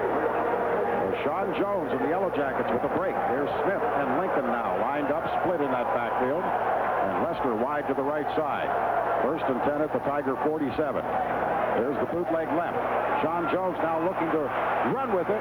Comes up to the 45 and gets out of bounds at the 44-yard line. Chased out of bounds over there by Wayne Simmons. He is so quick of foot, however. Tiger defenders normally are able to keep pace with those quarterbacks headed to the sidelines like that, but Sean Jones is able to outleg them. That's right. He's unusual talent for the quarterback position because he runs the ball so well. It's like a third tailback in the lineup. Rodriguez and Lester go to the right side. Stiegel comes left. 2nd down and 7 as they're lined up in the I formation. Sean Jones again up under center. Digs out. This time riding it off to Lincoln. Jimmy Lincoln gets a couple as he moves up to the 43-yard line before Tim Jones can make the hit on him to wrestle him down. Clock is down under a minute remaining here in the first quarter. It's 7-0. Georgia Tech on top in this football game. On the Dixie Crystal scoreboard, Florida leading Mississippi State 29-7. Wide right, Rodriguez. To the left side, McGill. 3rd down, 7. Georgia Tech at the 43 of the Tigers. Sean Jones. Well, we got a lot of movement going on out there. I don't know as Georgia Tech stuffed that time or not. There are no flags. They called it a play, and so they're stuffed back around the 45. McLaughlin stepped up in there, but got back, and apparently Georgia Tech centered the ball again on that movement out there. That's what happened. The center saw him get in the neutral zone and snap the ball, but before he snapped it, McLaughlin moved back across the line of scrimmage, and Sean Jones was stuck there with the ball, so he just kneeled down. Weaver to punt, O'Neal back to receive for the Tigers. 7 seconds remaining in the quarter. Here's the punt away. Good high kick. O'Neal's going to call for a fair catch and gather it in at the 15-yard line, and the first quarter comes to a close. So after 1 quarter of play at Death Valley this afternoon, the score is Georgia Tech 7, Clemson nothing. This is the Clemson Sports Network. We played a quarter here at Clemson's Death Valley with Georgia Tech on top 7-0. The Tigers have held the football longer. They've run 10 more plays than has Georgia Tech. With a Jimmy Lincoln dash from scrimmage of 59 yards, set the Yellow Jackets up for a 1st and goal. They were able to score. And that's how it stands after a quarter, 7-0. Georgia Tech on top as the Tigers now have the football backed up to their own 15-yard line. Harris and Witherspoon will be the running backs for the Tigers as they're ready to go now, bringing Terry Smith wide left and Larry Ryan's a slot left, and Deshaun's back. Where is he out? Deshaun back in a quarterback. Deshaun Cameron sets them in the eye. And this time, giving to Harris. Rudy pops off the right side, still on his feet, dragging tacklers, gets up to the 20-yard line before he goes down.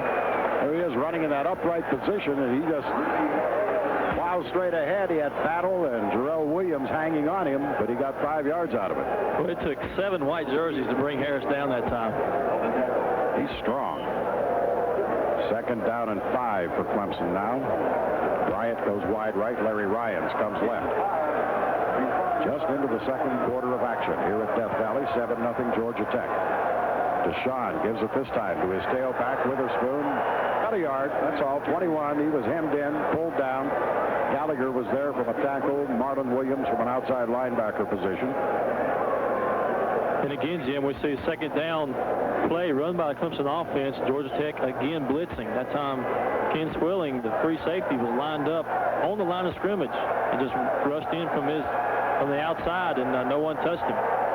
He got a couple on the play. It's marked at the 22. It'll be 3rd down and 3 for the Tigers. Dwayne Bryant right. Terry Smith left. Only one back in behind. That's Rudy Harris as Witherspoon goes out as a wing. And here's a keep by Deshaun. Nothing there. He's knocked down at the line of scrimmage by Ken Swilling. And so Georgia Tech is held again. The Tigers will have to call on Chuck Lynch to punt it out of there. And again, Jim, what we talked about before the game, the same formation defensively for Georgia Tech. Ken Swilling, who is the free safety, lines up on the line of scrimmage. You know they're coming with the blitz, and they catch Clemson asleep again. Play, backed up to receive, Lynch to punt. Blocked. No, he got it out of there. Thought for a minute it was going to be blocked the way they came rushing in, but it was a high spiral and a free catch called for by Clay at the 34. 44-yard punt. We've got a timeout. 13:09 remains in the half. Yellow Jackets 7, Tigers nothing. Carolina Pride is proud to support the... We're back again. Russ Castle informed me during the timeout that I caused a lot of you to have a feint of heart attack out there. I thought it was blocked. I saw the rush hard from the right side. I never saw the ball come out of there, but did elude any rush. And so Georgia Tech has it at their own 34-yard line, leading 7-0, and they'll have the football again here now. Jim, they didn't block the punt, but they were awfully close. Sean Jones and company breaking out of the huddle. Lester comes wide to the right. Stiegel will be a slot on the right side. Smith is the lone running back now. Sean Jones digs it out, rolling to his right, looking upfield, firing over the middle, and incomplete. Well, Neal may have gotten there a little bit early, but he got the benefit of the doubt from the official that time as he popped Stiegel pretty hard. And the ball was coughed up at 2nd down and 10. I'd say he got there a little early. Great play by Neal, but I think he was a little early because he got lucky on that play. So again at the 34-yard line, this time bringing Rodriguez wide to the right side and slotting Russell. Now they shift into the I formation as Sean Jones on 2nd and 10 digs it out, keeps, pitches on the corner. Here's Lincoln getting outside up to the 40 and hemmed in and knocked down right at the 40-yard line. Robert O'Neill was the first to get there, and Jeter joining him. They that time got pretty good outside pursuit on Lincoln, and a pickup of 6. It'll be 3rd down and 4 now for the Yellow Jackets. That was great team speed by the Clemson defense. When Lincoln received that pitch on that triple option from Sean Jones, it looked like it was going to be a big gainer. But Robert O'Neill and the rest of the Clemson defense with their speed made up for it. Rodriguez goes left, Merchant a slot on the left side. 3rd down and 4. Oops, we've got movement out there by Georgia Tech. The tight end, Anthony Rice, jumped the gun. And that's going to set him back 5 and put another complexion on this 3rd down play.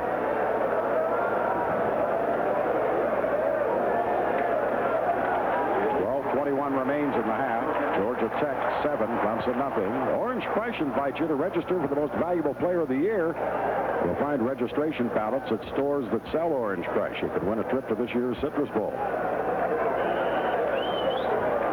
Football now back at the 35-yard line. Nickel defense in for the Tigers. 3rd down and 9. Jones has 2 wideouts to the left side, splits an end on the right side. They're in the I formation. Long count as he tries to draw Clemson off. Now goes back to throw. Looking left side, firing. It's completed out there, but no first down. Rodriguez made the catch, but was hit about a yard shy over there by Eric Jeter. A yard shy of the first down marker, and so Georgia Tech will have to punt the football. Oh, a good solid open field tackle by Jeter as Rodriguez was going surely for that first down marker. He caught the ball from Jones on that short out play. Jeter came up from his deep drop position on the defensive end, has made a strong tackle and knocked Rodriguez out of bounds. Weaver on to punt. O'Neal and Stevens go back deep in twin safety for the Tigers. Weaver standing inside his 30, awaiting the snap, and it's back to him. Here's the kick out of there. Good. High, end-over-end kick. Going to be grabbed off by Stevens. Well, he lets it hit. Back under it and allowed it to hit, and it's going to be downed around the 12-yard line. Neese was there to down it. A 44-yard punt. And again, the Tigers backed up. They have not enjoyed the best of field position because Georgia Tech has thus far throttled their offense.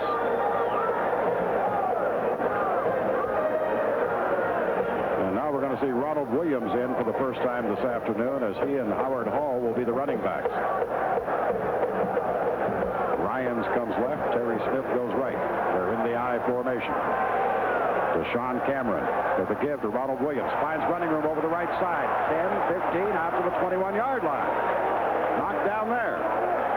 Hit by Eric Bellamy, the free safety. So it didn't take Williams long to get into the spirit of the game here as he rushes for about 8 yards. With about 9 yards. They've marked it at the 22-yard line. Well, it looked like he was shot out of a cannon once he got the ball from Cameron.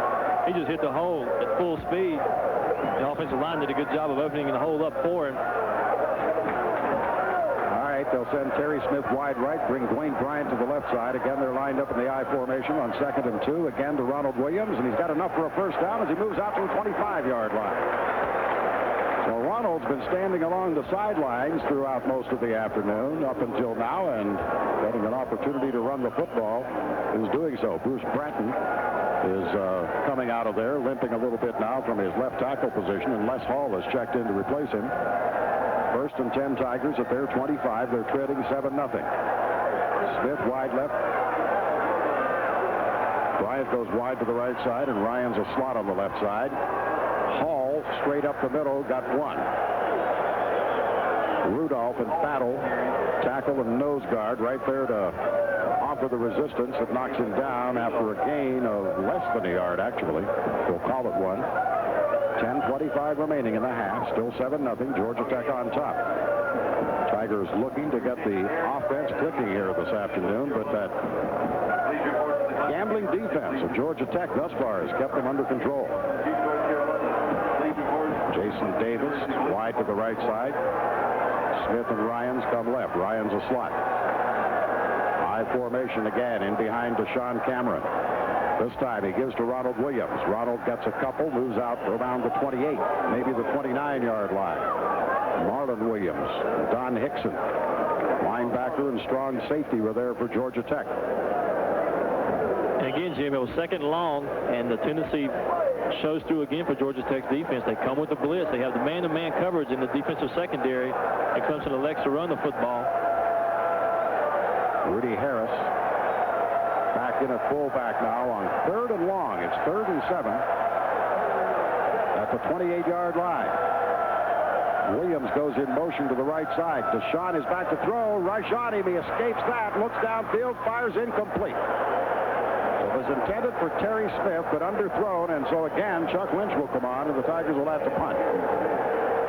Deshaun did a great job of getting away from one defender in the backfield as he was trying to set up and throw downfield.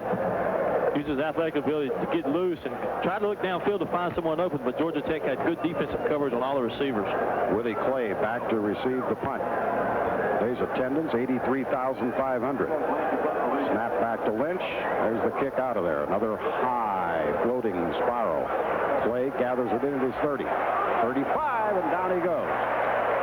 He was nailed there by Ashley Shepard. And a punt of 41 yards, a 5-yard return. Georgia Tech with the football at their 35. There's timeout. The Yellow Jackets lead it 7-0.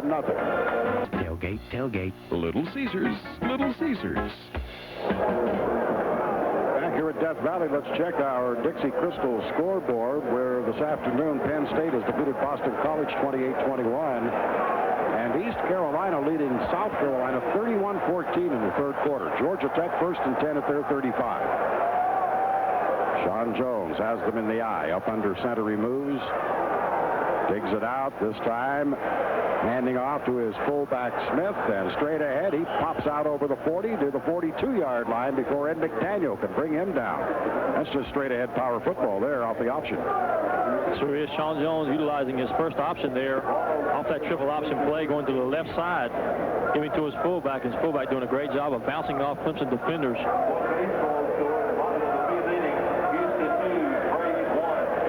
8:40 remaining here in the first half of play.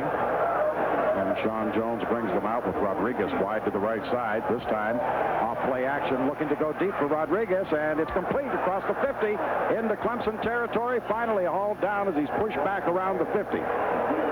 Eric Jeter and Robert O'Neill, but Jones really laid one in there nicely that time.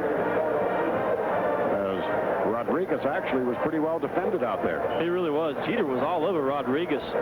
He just came down with a great throw. He did what his receiver was supposed to do. He came back to the football. If he had stayed where he was, Jeter may have come away with the interception, but he came back to the quarterback, and that way he caught the ball for the first down.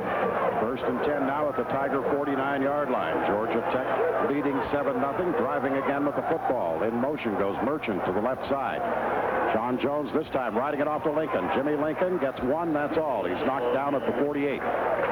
Defensively, the Tigers had David Davis and Ed McDaniel in pursuit of the football that time. Jimmy Lincoln had that big 59-yard run in the first quarter that set the Yellow Jackets up first and goal from where they scored the only touchdown of this game. Since then, they've held him pretty well.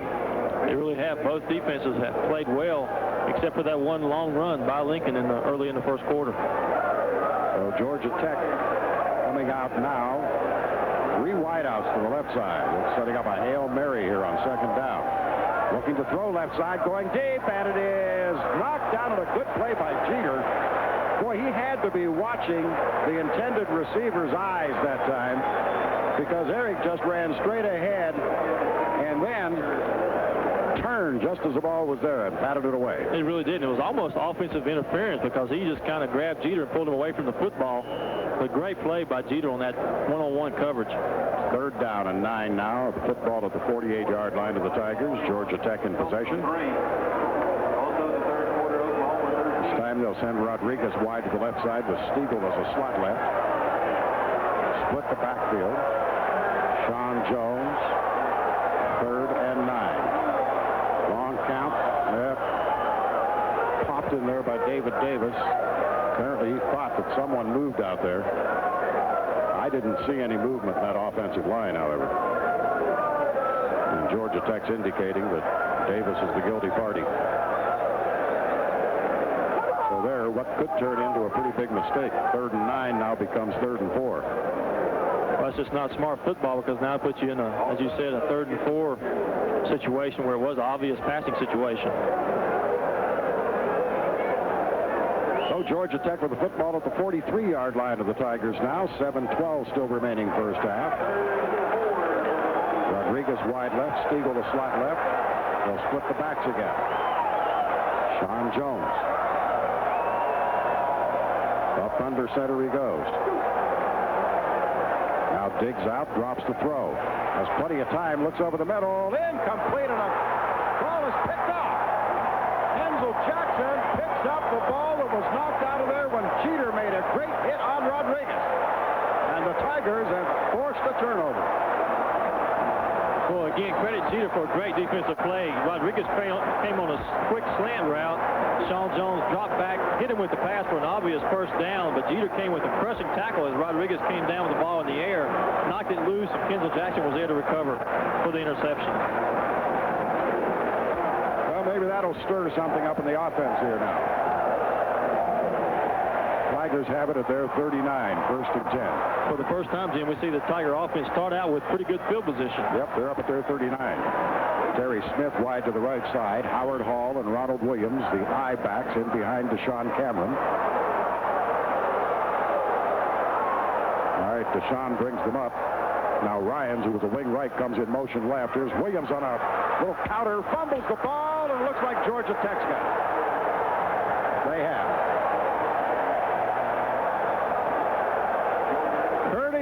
Jumped on the ball as it came out of there as Williams hit up over the 40. The play was designed to go to the left on the pitch sweep, and Williams looked like he saw something back on the right, so he cut against the grain, and it looked like a defender reached out and grabbed the ball as it was in his left hand, and he was going right. Knocked it loose. So it's at the 41 of the Tigers. First down and 10 for the Yellow Jackets. Lester wide right. Stiegel is a slot to the right side. They're in the I formation. Sean Jones looking for the reverse to Lester. He's got some running room at the 40. He eluded a tackler back there into the 35, still on his feet, and into the 32-yard line, where Wayne Simmons finally drags him down. Boy, he was nailed for a loss. However, Bodine couldn't hang on. That big play threat of Greg Lester from that wideout position coming on the reverse. Looked like he's obviously caught the backfield, but somehow manages to get away from Bodine. 8-yard pickup. It's at the 33 of the Tigers. Second down and 2. Rodriguez wide to the right side. They're in the I formation again. 6:15 left in the half. 7-0 Georgia Tech. And they're driving with the football. This time, they ride it off to Lincoln. Jimmy Lincoln gets outside in the corner, gets a first down as he drives over the 30 into the 28-yard line. So Georgia Tech, although leading by only one touchdown, has had a defense that has throttled the Clemson offense. And their offense now in a position to put some more points on the board. Mark it at the 29 of the Tigers. First and 10 for the Yellow Jackets. Merchant wide to the left side. McGill is a slot inside Rodriguez on the right side as they're in the I formation. Sean Jones looks to be changing it up there at the line of scrimmage. Pitch back this time to Jimmy Lincoln, getting outside left, but he is nailed. Chester McLaughlin sends that one out and knocks him down for a loss of 1 back to the 30. Well, McLaughlin didn't have far to run that time as Georgia Tech ran the pitch sweep into the short side of the field. McLaughlin lined up a defensive tackle, just read it out, stuffed out Lincoln for a loss on the play. Winston Buckner is getting in for McLaughlin now. And again, Georgia Tech out of the huddle. Rodriguez wide to the right side. Goolsby, a slot to the right side, out of the eye. There is Jones running, now throwing downfield, wide open, incomplete for Goolsby. He was wide open in the right corner of the end zone, but it was just off his fingertips. We don't see many times Sean Jones overthrow a wide open receiver, especially for a touchdown. But Goolsby had run a great route. He ran a corner route. He faked in like a post route and then cut back out, and he was wide open as Clemson found himself in the zone coverage. Nobody was in that zone. Now it's third down and 11. 5:20 left in the half. 7-0 Yellow Jackets. Stiegel wide left, Rodriguez right, Lester a slot on the right side. And now Lincoln will wing out on the left side. Sean Jones operating with Smith set in behind him. Digs out, drops to throw, fires over the middle, wide open Rodriguez. Jeter can't knock it away from him. It's complete to the 15-yard line. Jeter, who a while ago made a hard hit on Rodriguez to jar the ball loose, that time went for the ball and couldn't knock it loose. And so it's a first down for the Jackets at the 17-yard line of the Tigers. Well, Rodriguez running a great route. He came on the slant route again, had man-to-man coverage with Jeter. It looked like actually the ball had bobbled, had popped loose, but Rodriguez came down with it. Clemson wants a timeout.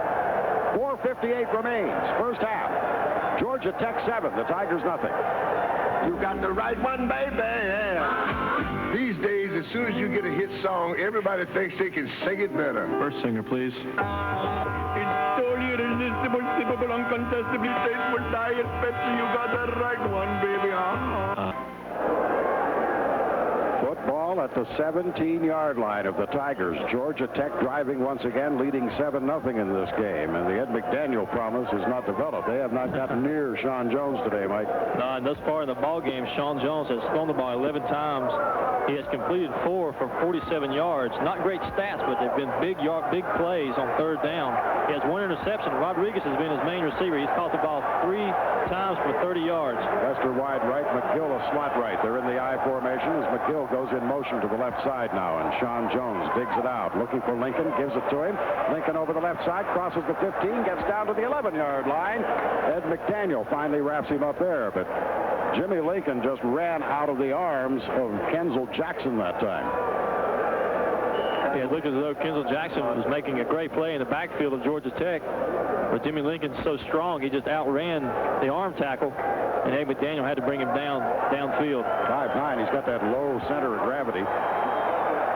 6-yard pickup at 2nd down and 4 now at the 11. Split the backs, bring motion to the right side now, and this time they ride it off again to Lincoln, but he's hit for a couple of yards loss at the 13 that time. So the deception wasn't enough as Ed McDaniel was able to filter through from his linebacker position to make the hit. And so mark it now at the 13-yard line where it'll be 3rd down and a long 6 for Georgia Tech. Under 4 minutes remaining in this first half. 7-0, Georgia Tech on top. There's Goolsby again in. He goes wide to the left side as Rodriguez comes right. And now Just Smith is a running back in there for Georgia Tech. And Sean Jones on a passing down, back to throw, finds Smith with a little screen right side. 10-5, touchdown. Well, we've got a flag.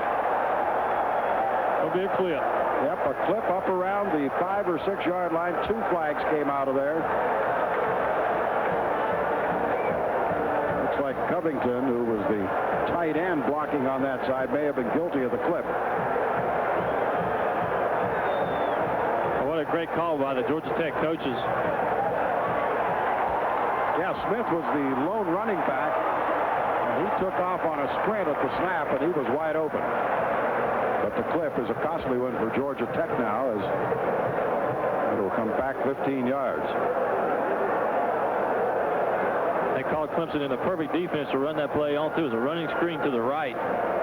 Sean Jones doesn't even set up in the pocket. He just hits the tailback as he's running out on the right side, and the offensive linemen go out and help him block. That time they were called for a clip. So it comes out to the 22-yard line now, where again it is 3rd down. However, now 15 yards to go, Georgia Tech. You know, as a staff, you have to feel so frustrated because you have a perfect play called, one that Clemson has not seen all afternoon. And it goes for an apparent 6, only to be called back. Rodriguez wide left, Lester a slot left, Stiegel comes right. And Lincoln will come out now as a slot on the right side. And back to throw Jones on the quarterback draw, keeps, and nothing there. He'll be knocked down at the 18, and they'll call on Sisson for a field goal attempt here. Buckner was in there defensively along with Ron Kirkland. That ball is on the right hash, so Sisson has somewhat of an angle to kick at here. He does indeed. And he'll be attempting it from 35 yards. Ball will be spotted at the 25-yard line. And at the hash mark right. Weaver will hold. Awaiting the snap, the spot. Here's Sisson's kick. It is up, and the kick is no good. Off wide to the left. So, Mike, you called that. It was a tough angle, especially for a right-legged kicker who's going to get a little hook into it anyhow. And with that goalpost narrowed like it has been this year, it drifted outside the left upright. Yeah, that certainly surprised me about that call for Georgia Tech on third down, because Sean Jones kept running it to the right side, which put the ball with that tough angle persistent on the right hash. I thought if they're going to run the ball, they would have run it toward the middle of the field to give them a straight-on angle. So with 2:48 left in the half, Clemson takes over again. But they're trailing 7-0. Ryans comes left. Terry Smith goes right. Hall and Williams are the I-backs behind Deshaun Cameron. Pitch back to Ronald Williams over the left side. Cracks out over the 25 to the 27-yard line. And down he goes there. Hit by Kevin Battle, the nose guard, and Jarrell Williams, an inside linebacker. Clock down to 2.5 minutes remaining in the half now. Ryans and Smith both go to the right side. Larry Ryans will be a slot back there. Hall and Williams again line up in the I formation. Cameron digs it out. Pitch back to Williams again. Ronald on a counter back to the right side. Gets the first down as he's up to the 30-yard line. Knocked down there by Tom Johnson, the linebacker. Clock will stop briefly to move the chains with that first down run by Ronald Williams. We see 2:07 left on the clock. Now it starts again. And Clemson still has time to get some points on the board, but they've got to hurry up a bit. Blunt now in, along with Hall. Bryant goes wide to the right, and Smith comes left, and back to throw. Deshaun looking for Bryant. Incomplete. Good defensive play by Willie Clay. Boy, Bryant was wide open up there, but Clay, coming over there from his cornerback position, was able to leap and knock the ball away, deflect it away, and it goes incomplete. Second down and 10 now. Well, Clemson had Georgia Tech, and what they wanted, the Georgia Tech came with the blitz, and Clemson had a good route called. The ball stayed in there a long time. Clay had time to react from his free safety position, got over there and made the play for Georgia Tech's defense. Boy, that jet just roared behind the West End Zone stands down there. He wasn't more than a few hundred feet off the ground. All right, Smith wide right, Ryans a slot right. Blunt, a wing left, goes in motion to the right side now, and Deshaun Cameron back to throw. He's going to be cornered, hemmed in, knocked down at the 26. Getting to him that time was Papashak. And so Deshaun again going backwards as he is sacked this time. That will bring about a 3rd and long. At the 26-yard line. 3rd down, 14 yards to go for the Tigers. They're trailing 7-0 with 1:20 left in the half. Terry Smith wide right, Wayne Bryant left. Hall and Blunt, the I-backs. Cameron giving to Blunt. Rodney fighting forward up to the 29. That's it. And Bobby Ross frantically signaling for a timeout now, sensing that his offense will get the football. He stops the clock with 1:02 remaining. We'll stay right here, however. As that timeout is just one that gets the clock stopped. Chuck Lynch will come on. Now we are going to get a full timeout. So with 1:02 remaining here in the first half, the score, Georgia Tech 7, the Tigers nothing. You heard me right, $179 down and $179 a month for a 91 car. Now these low mileage cars are loaded with options including air conditioning, AM/FM stereo, automatic transmission with overdrive to increase your gas mileage, and most important, are still under full factory warranty. We got over 20 to select from, not just 1 or 2 like our competition, and just $179 down and $179 a month. When you're ready to buy, doesn't it make sense to buy from the very best? Jim Hudson Mitsubishi, 310 Greystone Boulevard. Where Mitsubishi makes the cars and Jim Hudson makes the difference. 60 months at 13.25 APR. Selling price $79.91 plus tax tag with approved credit.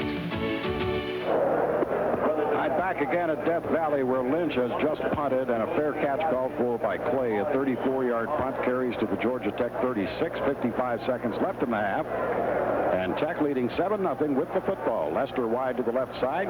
Goolsby comes right. Hendricks now in at fullback, along with Jimmy Lincoln, the tailback. Jones dropping to throw. Looking deep. Now firing a little flare out on the right side. Incomplete that time. Intended for Rice, his tight end. will stop the clock with 50 seconds remaining in the half. Let's pause briefly here for station identification on the Clemson Football Network. Oldies 103, WOMG, FM and AM, Columbia.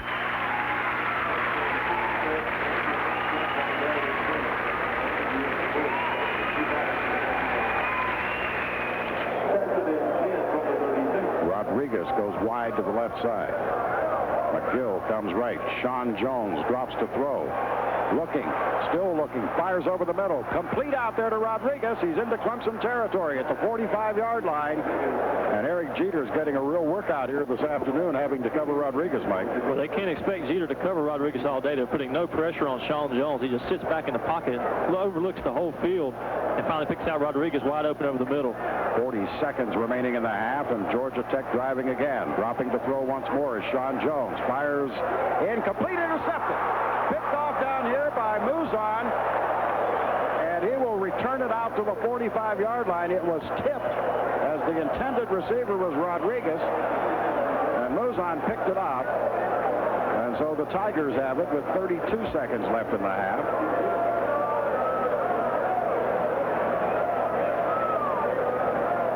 Again, for the second time, we've seen a great hit by the Clemson defense on Rodriguez, and him pop up the ball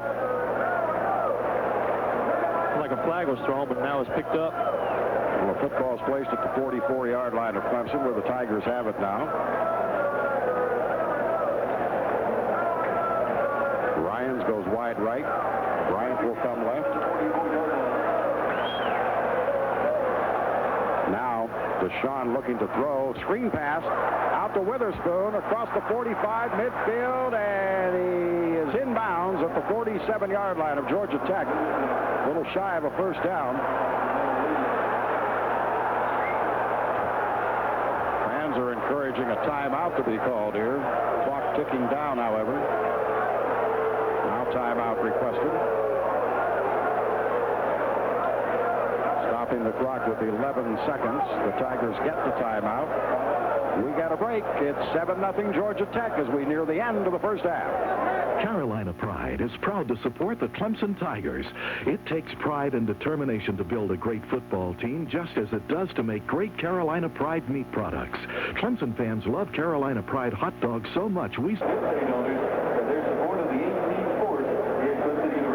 Well, the Tigers with the 11 ticks left on the clock here in the second quarter, trailing 7-0 in the game. A big discussion going on along the near sidelines here. I think right now, though, Mike, Clemson should feel fortunate to go in 7-0 and probably will not run anything that's extraordinary here, perhaps. Go in and try to regroup and see what they can do to get the offense organized to the point where they can do something to attack Georgia Tech out here. Well, I think you're right, Jim. I think they should be very fortunate to go in only down 7 points, because they have not performed well offensively in the first half. Ryan's wide right. Smith comes left. I formation. Deshaun is back to throw. Looking over the middle. Firing. It's complete. That's Smith. And he'll get out of bounds, stopping the clock with 4 seconds at the 30. Well, it would be a 57-yard field goal from here. I beg your pardon. That's right. It's at the 30, so it would be 47. And that's what we're going to see now as Nelson Welch, with Jimmy McLeese holding, is going to attempt a field goal of 47 yards with 4 ticks left on the clock. This would certainly be an upbeat for the Tigers if this one gets through the uprights. The kick up. The kick is good.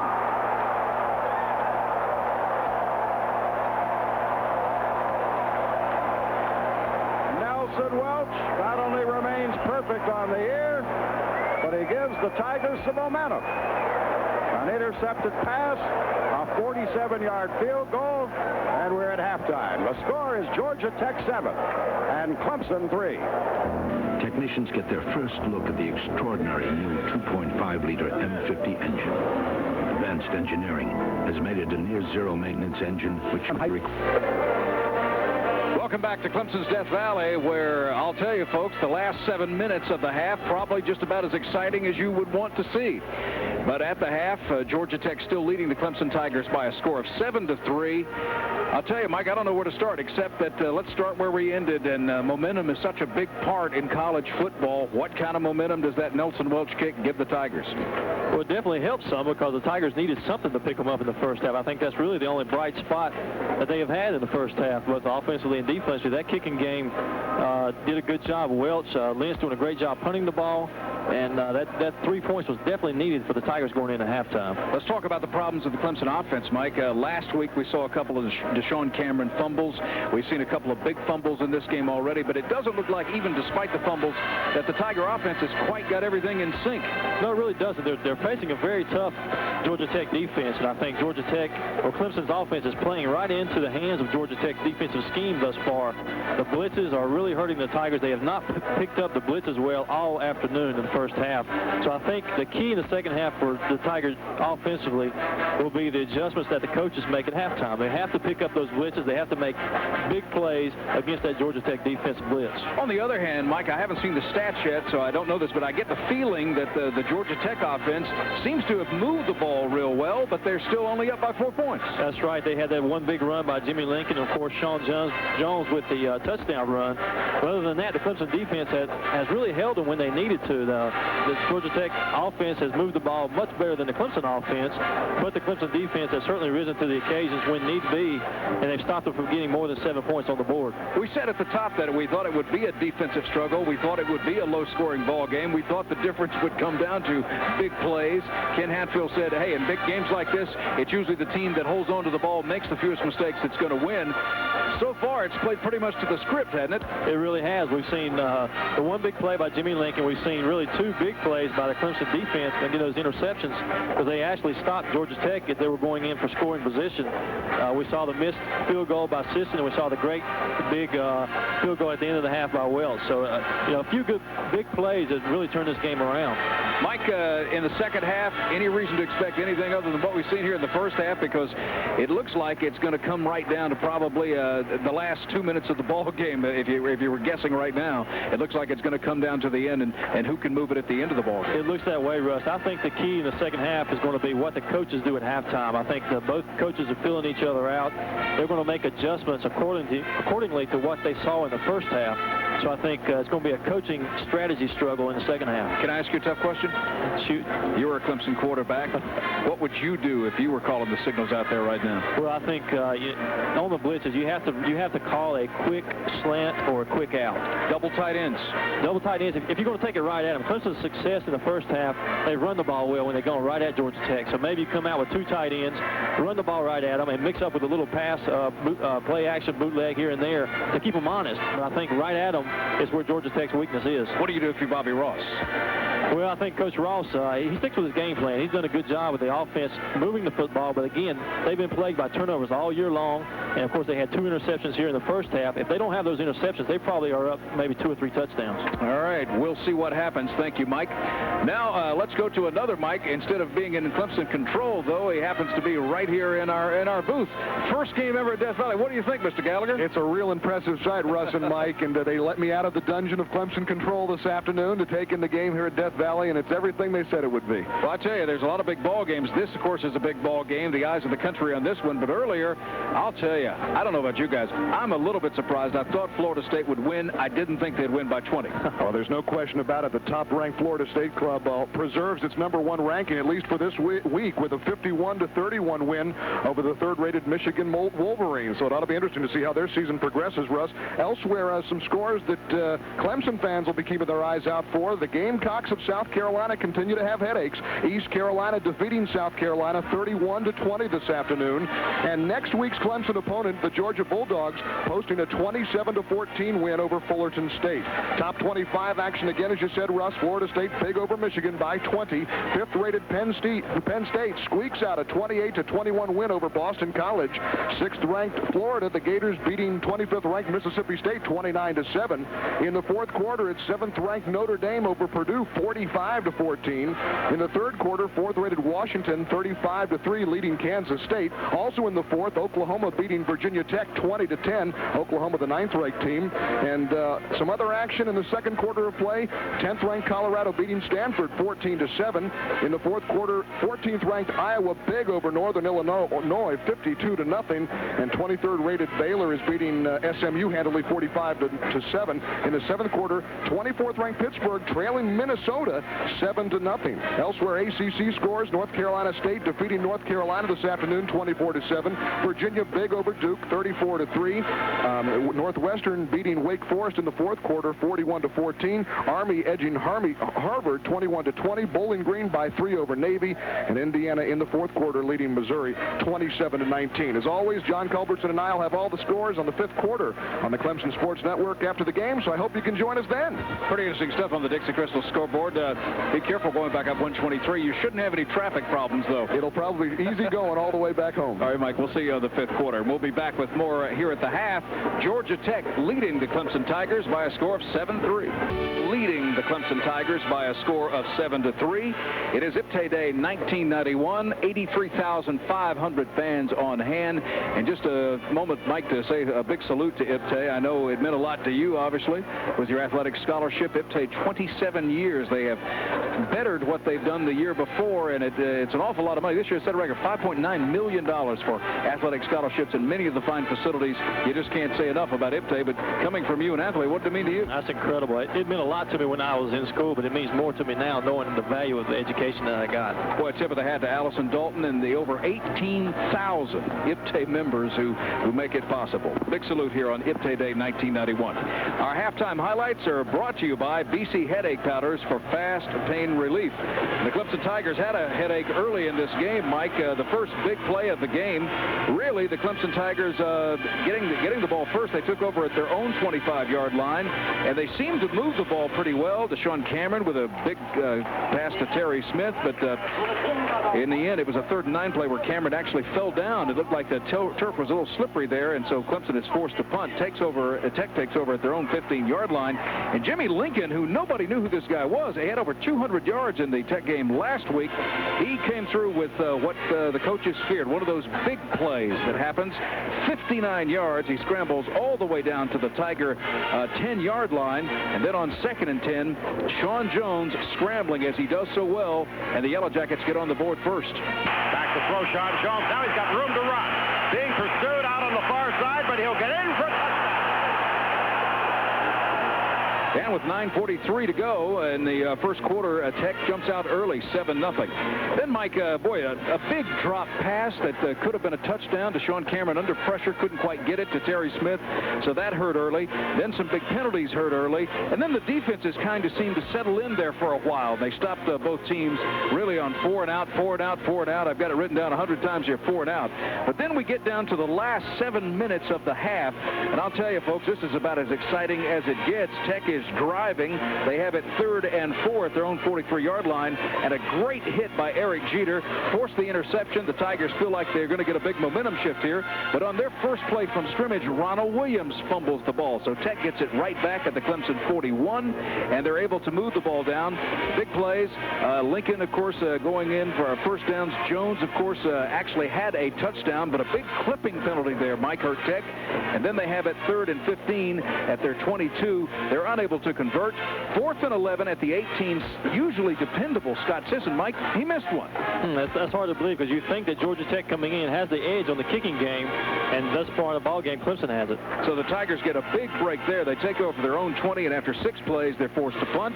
Then Tech gets the ball at their own 36-yard line, and again, a big interception, a great hit by Robert O'Neill.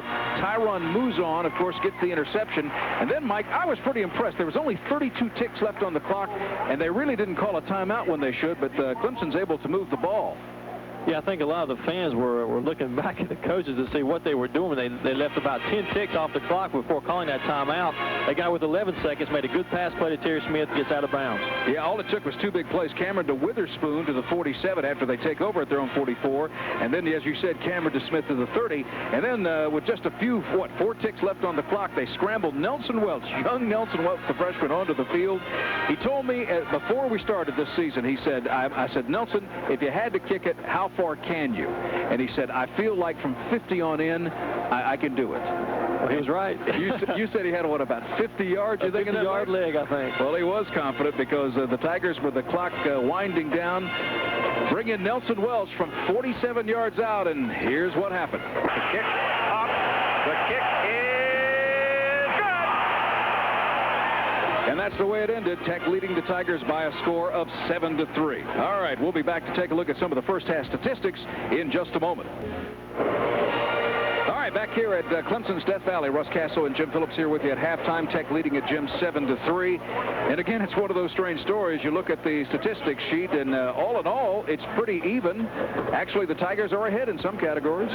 It is, and that probably comes as a little bit of a surprise. But then when you stop and consider, it's really been pretty much a defensive game with the exception of the 1 touchdown that was set up on the 59-yard run. And then, of course, a very big clipping call. You're right. That negated another touchdown by Georgia Tech. Tigers with 9 first downs to Tech 7. Clemson with 85 yards rushing. Tech has 110 passing yardage. Clemson with 52. Tech with 71. Deshaun Cameron 4 out of 10. Jim. Sean Jones, of course, 6 out of 15 with 2 interceptions there. And those two interceptions were really key plays. They were very big, and the one just before the half. Because if at halftime you want to do anything, it's go in with a positive attitude. And Clemson now goes in with a positive attitude, thanks to Nelson Welch, who hit the 47-yard field goal at the horn. You're right. Possession time, we often look at that. Tigers lead that 16:52 to Tech's 13 minutes and 8 seconds. Individually, Jim, Ronald Williams, 6 attempts for 26 yards, and he didn't even get in until most of the half was gone. Ronald missed the study hall this week and was benched for a little while by Coach Hatfield, but he's getting his opportunity now. And I look for them to change their offensive strategy a bit. Come out, line up with a couple of tight ends and run at them for a while and see if that doesn't get some results. Got to mention defense. Eric Jeter's been busy. Oh, he's been very busy, but I will tell you, he's responded very, very well. He has done an outstanding job. He's had 7 tackles in the game, but he's been in there to break up passes throughout the afternoon. Well, we'll see if he continues to have to do that. It should be an interesting first. What do you expect in the second half? I think Clemson's going to come out and run the ball more. I think they have to negate that rushing defense, that blitz that Georgia Tech is throwing at them. They've found out right now that the passing game really has not worked well.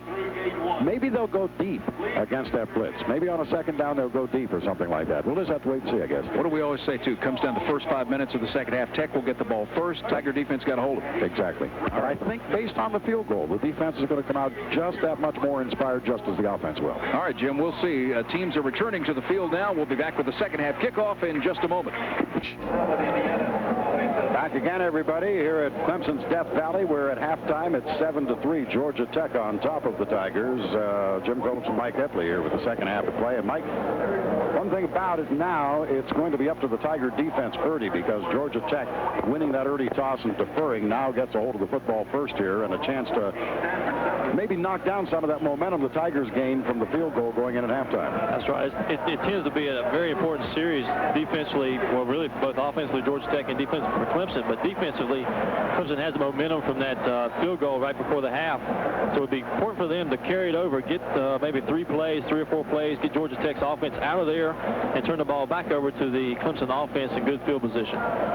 Kevin Tisdale has dropped back deep. Nelson Welch has it on the tee at the 35. These late afternoon shadows extending now from that west end zone, reaching out around the 10-yard line at the west end of the field. Here's the kickoff brought to you by the Carolina Dodge Theaters. Down the side, it's going to be picked up by Tisdale at the 5. He gets to the 10, the 15, up to the 20, crosses the 25, and is knocked down as he gets out to the 27-yard line, and that's where Georgia Tech will start, 1st and 10.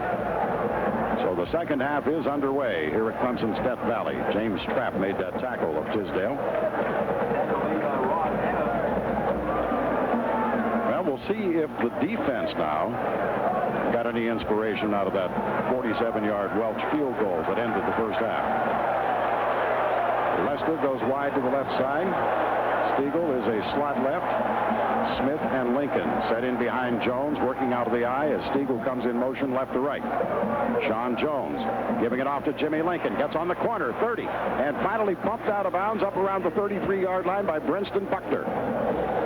So Jimmy Lincoln didn't waste any time getting to the corner and getting about 5 yards.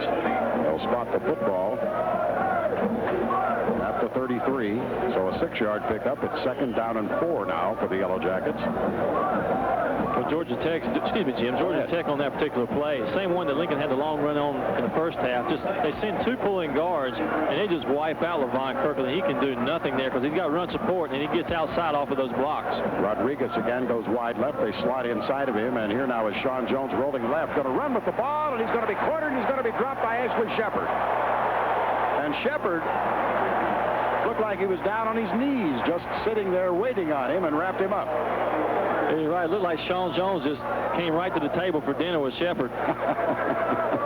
Sean Jones was looking downfield, and I think he probably did not see Shepard there until the last second. He was concentrating so much on his receivers. Shepard, of course, on the ground, just brought him down to his knees. 3rd down and 6. Football at the 31-yard line. Rodriguez wide to the right side. Sean Jones splits his backs now. And back to throw, Jones again. As time goes over the middle, it's complete, and don't know whether it's a 1st down or not here. Oh, they ruled it incomplete. Apparently his back to us, apparently he bobbled it going down as Ed McDaniel hit him. Didn't have control of it, and it goes as an incomplete pass. And so Weaver will come on to punt now for Georgia Tech.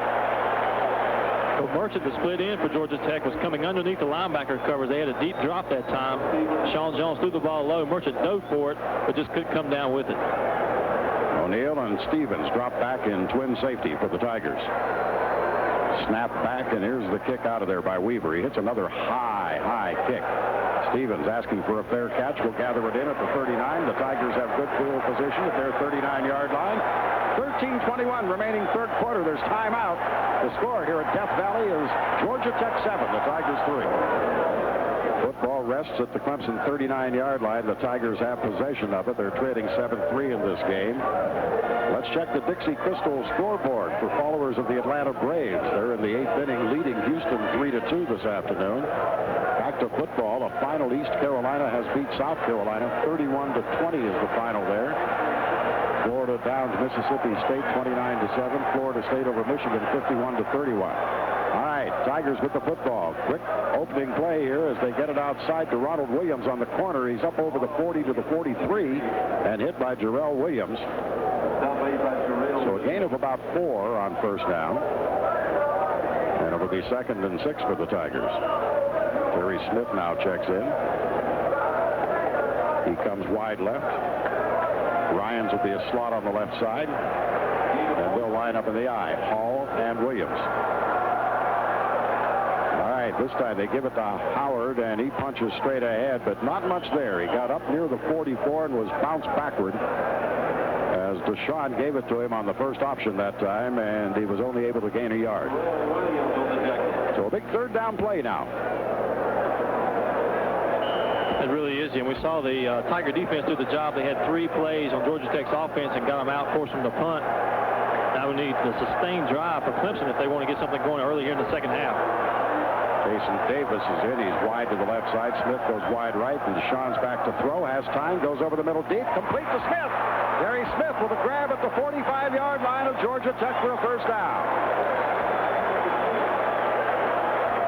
30-day on coverage there. Good throw by Cameron as he had pressure coming from the outside.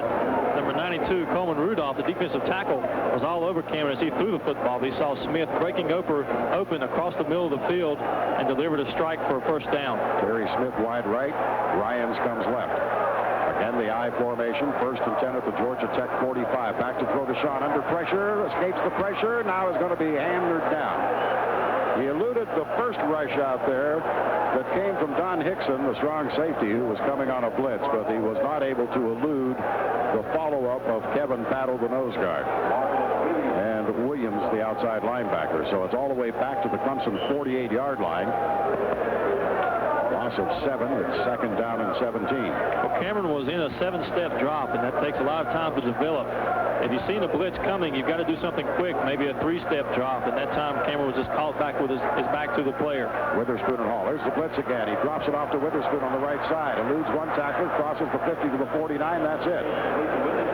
Again, Georgia Tech just coming with that blitz time after time after time here this afternoon. Defensive tackle Richard Kimsey made the stop on Witherspoon. And it's placed in at the 48 now of the Yellow Jackets, where it will be 3rd down for the Tigers and a 13.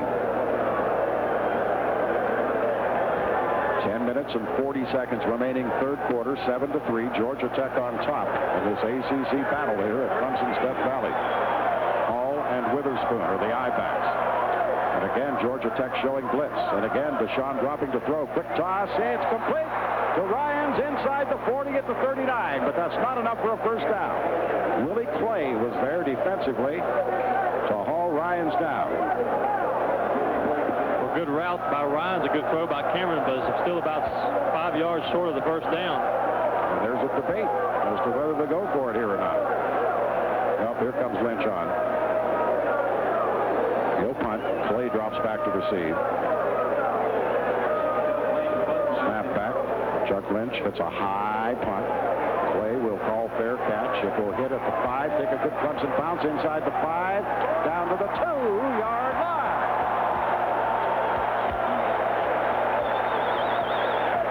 We've got a timeout. 9:47 remaining. A 37-yard punt by Lynch has pinned Georgia Tech back at the 2. We'll be back at 7-3 Yellow Jackets. This is the Clemson Sports Network. F-Series truck rebate. Highway 1 and 378 Lexington, where they just make you feel good. Georgia Tech backed up to their 2-yard line, now in the shadows that fall over that west end zone. Sean Jones brings them out. Wide left, he has Rodriguez. Stiegel to the right. Gives to Lincoln. Jimmy Lincoln is hit after a pickup of 1.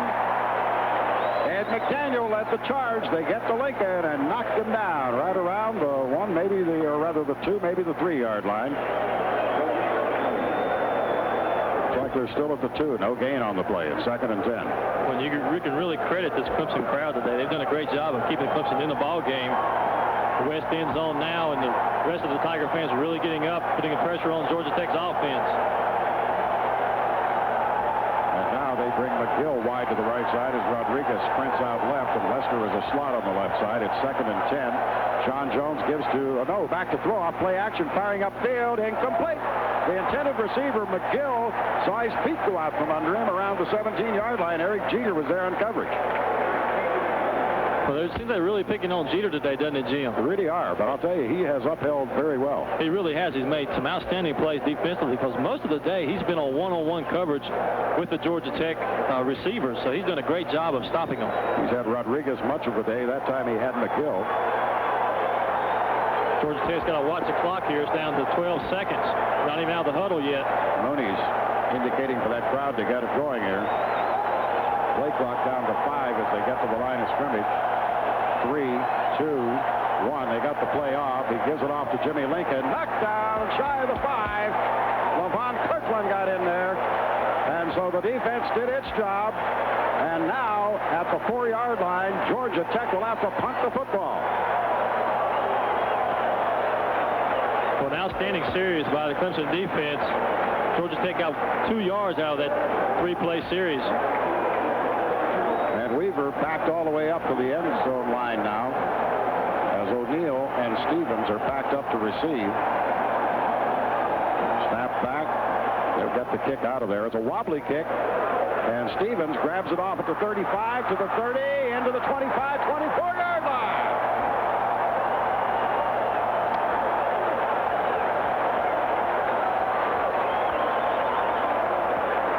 Wobbly kick of only 32 yards, and the young freshman Darnell Stevens knew what to do with it. A 13-yard return, and the Tigers in business at the Georgia Tech 24-yard line now. It had been so easy for Stevens and O'Neal to let that ball just hit and bounce and roll dead probably around the 40-yard line, but Darnell Stevens had a little bit of guts and went and got it and made a great play of fielding it and get some yardage. Ryan's right, Smith left, Hall and Williams, the I-backs. The give to Ronald Williams. Fights his way into the 22. A pickup of 2 on the play. Tom Johnson, the linebacker. Now, what did I miss? The ball all the way back here or what? What happened, Mike? They're really tackling the ball with Ronald Williams. He was on the ground and somebody knocked it out of his hands. But the play was dead. The play was dead. Okay. But they're really tackling the ball. They must have seen something with Ronald Williams, the way he carries the ball. They're just not tackling him. They're really just grabbing after the ball. Whistle had blown the play dead, however. No, I don't know. The officials are talking it over here. Georgia Tech is saying they're going to have the football.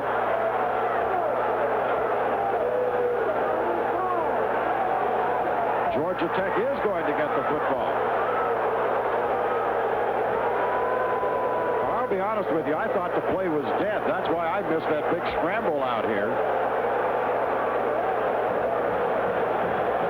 But Georgia Tech has the football, and Ronald Williams very upset, just slamming himself in the thigh with his helmet as he comes off.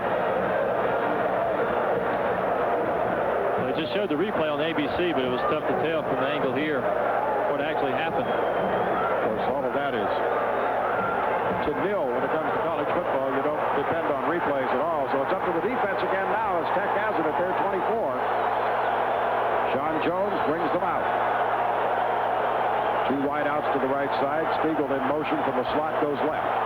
Digs it out. Rolls to his right off play action. Fires upfield. Complete to the 25. There's not much running room there as Michael Smith was hit hard by Tyrone Muzan. So a gain of only about 1 on the play. Perhaps 2 as they mark it now just shy of the 26. Remember, Orange Crush invites you to register for the most valuable player of the year. You'll find registration ballots at stores that sell Orange Crush. You could win a trip to this year's Citrus Bowl. Lester goes to the left side. They slot on the left side now. Coming in motion is McGill. Sean Jones digs it out, rides it on. No, keeps and is hit at the 26. Fake to his fullback, Smith. I don't know whether he wanted Smith to take it, and he didn't, but he ended up with it, and O'Neal and Simmons bring him down at the 26-yard line. This Clemson close-up on Robert O'Neal brought to you by CarQuest. O'Neal being from Clarkston, Georgia, special incentive here today. You know, we're playing with a lot of people that we maybe didn't have a chance to play against in high school that were nationally recruited. So anytime we play against people from Georgia, you know, we have an opportunity to, you know, to show that we were the best recruits coming out of there. Rodriguez goes wide to the left side. Now Goolsby in motion from split end right. Sean Jones back to throw. Has protection. Throwing down the left side. Knocked down by Ty Muzan. Goolsby, the intended receiver. Muzan playing a little center field out there. Did a great job. Just went up and batted it away, and Georgia Tech will have to punt the football. Well, Muzan had to drop back about 15 yards from the line of scrimmage to knock down that pass. Goolsby was standing wide open. Sean Jones saw him a little bit late, threw the ball up, gave time for Muzan to react to it. Muzan made a diving leap and knocked the ball away. Weaver to punt. O'Neal and Stevens go back. 9-man front rush up there for the Tigers. Here they come, and he gets the kick out of there. Again, it's going to be Stevens. Fair catch this time at his own 41-yard line. So a punt of 33 yards. Timeout. 6:41 remains in the third quarter. The score, Georgia Tech 7, Clemson 3. 7-3, Georgia Tech, third quarter, 6:41 remaining. Tigers will have the football at their 41. James Trapp came off favoring his right leg. He was helped off by the trainers being tended to.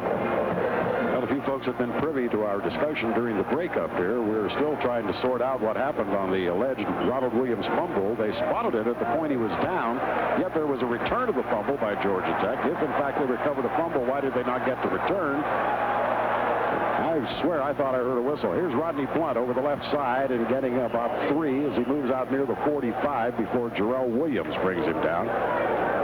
Maybe they're saying, Mike, that the whistle I heard that whistled the ball dead after it was picked up on the fumble. I don't know, but that doesn't sound logical either. No, it's tough to tell what happened. And even the replay, I think it was tough to tell exactly what had happened. Terry Smith wide right. Dwayne Bryant comes left.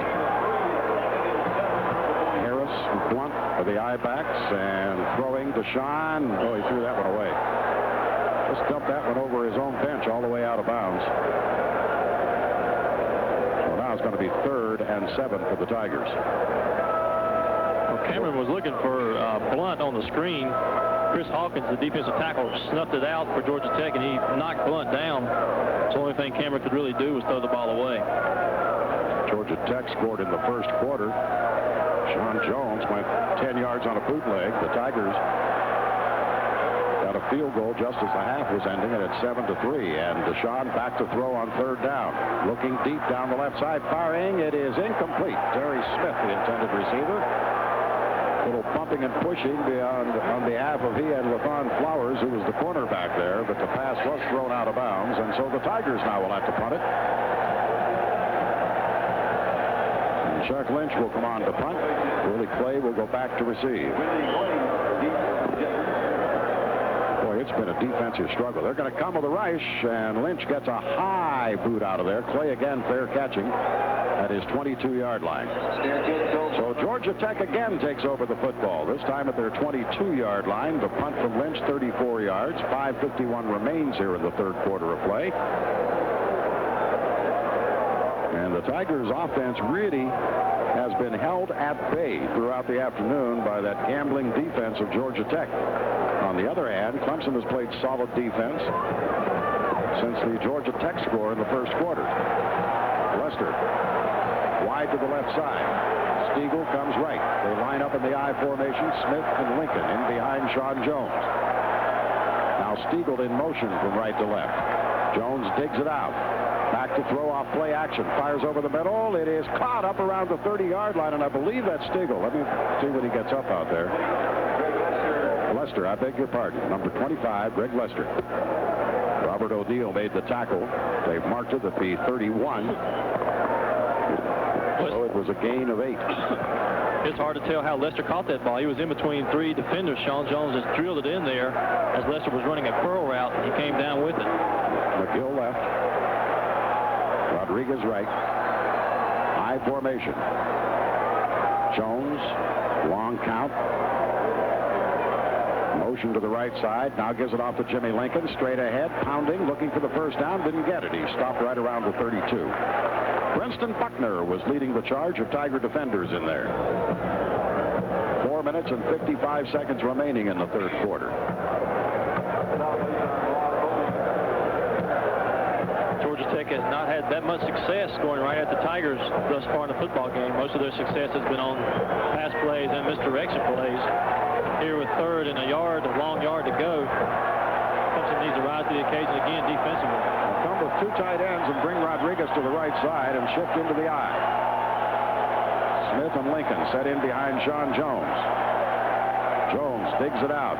Keeps now rushing to the right and gets the first down as he fights his way up to the 33-yard line before Kenzel Jackson can bring him down.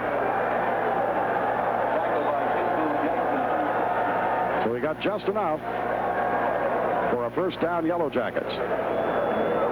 Well, that's the luxury of having somebody like Sean Jones, a quarterback. He can do so many things. That time, there was no read at all. He just was taking the ball down the line of scrimmage and getting the first down himself.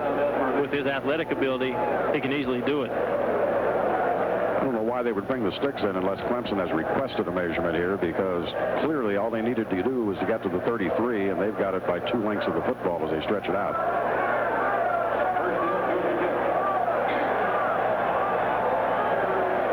So it's 1st and 10, Georgia Tech. They lead 7-3. That shadow that looms down from that west end zone scoreboard now has reached out to the 30, with the football at the 33-yard line. Now Goolsby in motion from right to left. Sean Jones out of the I. Back to throw. Looking, being flushed out of there, fires left side. It's incomplete. He hit Goolsby right on the helmet. Goolsby was over there working on Darnell Stevens and was open, but he slipped and went down, and the ball hit him right on the helmet. When Sean Jones was looking downfield to Lester, they had out and up Lester on Jeter on the far side, and that's where Sean Jones was looking primarily. Jeter had great coverage on Lester, so Sean Jones had to go to his secondary receiver, Goolsby, who slipped on the play. Second down and 10 now. Rodriguez wide to the left side. Stiegel is right. Again, they're in the eye. And once more, Sean Jones digs it out. This time on the option. Keeping, now pitching out on the corner. Loose ball, but picked up by Jimmy Lincoln, who finally falls on it at the 35-yard line. That pitch went awry, but it took a good bounce for Lincoln, and he pounced on it at the 35, so it will be third and long now. Third and about, well, a long 8. Short 9, a long 8. See another throwing situation coming up for Georgia Tech.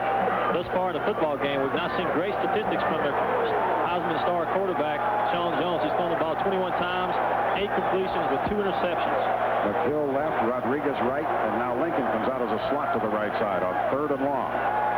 And straight drop. They look like they're setting up a screen. Now he rolls right, fires over the middle. It is a screen, but it won't go anywhere as he flips it off to Smith, and he's bounced down as he gets to the 37. And in there defensively was Ed McDaniel. And so Georgia Tech will punt the football. And it has become quite a defensive battle here this afternoon. Well, it has, and Ed McDaniel made an outstanding play. He fought like a blocker. He read the play first. He read the screen coming his way. He fought off a blocker coming at him and also made the tackle. And if he does not make that tackle, Lincoln probably goes for first down yardage. O'Neal and Stevens back in twin safety as Weaver to punt again, gets the snap and kicks it high. In the directions of Stevens, he'll call for the fair catch. He'll make the fair catch at the 34. He was bumped out there, but it did draw a flag. I see it now. It did draw a flag. 28-yard punt. And they were crowding all around Darnell when he made the catch, and it drew a flag.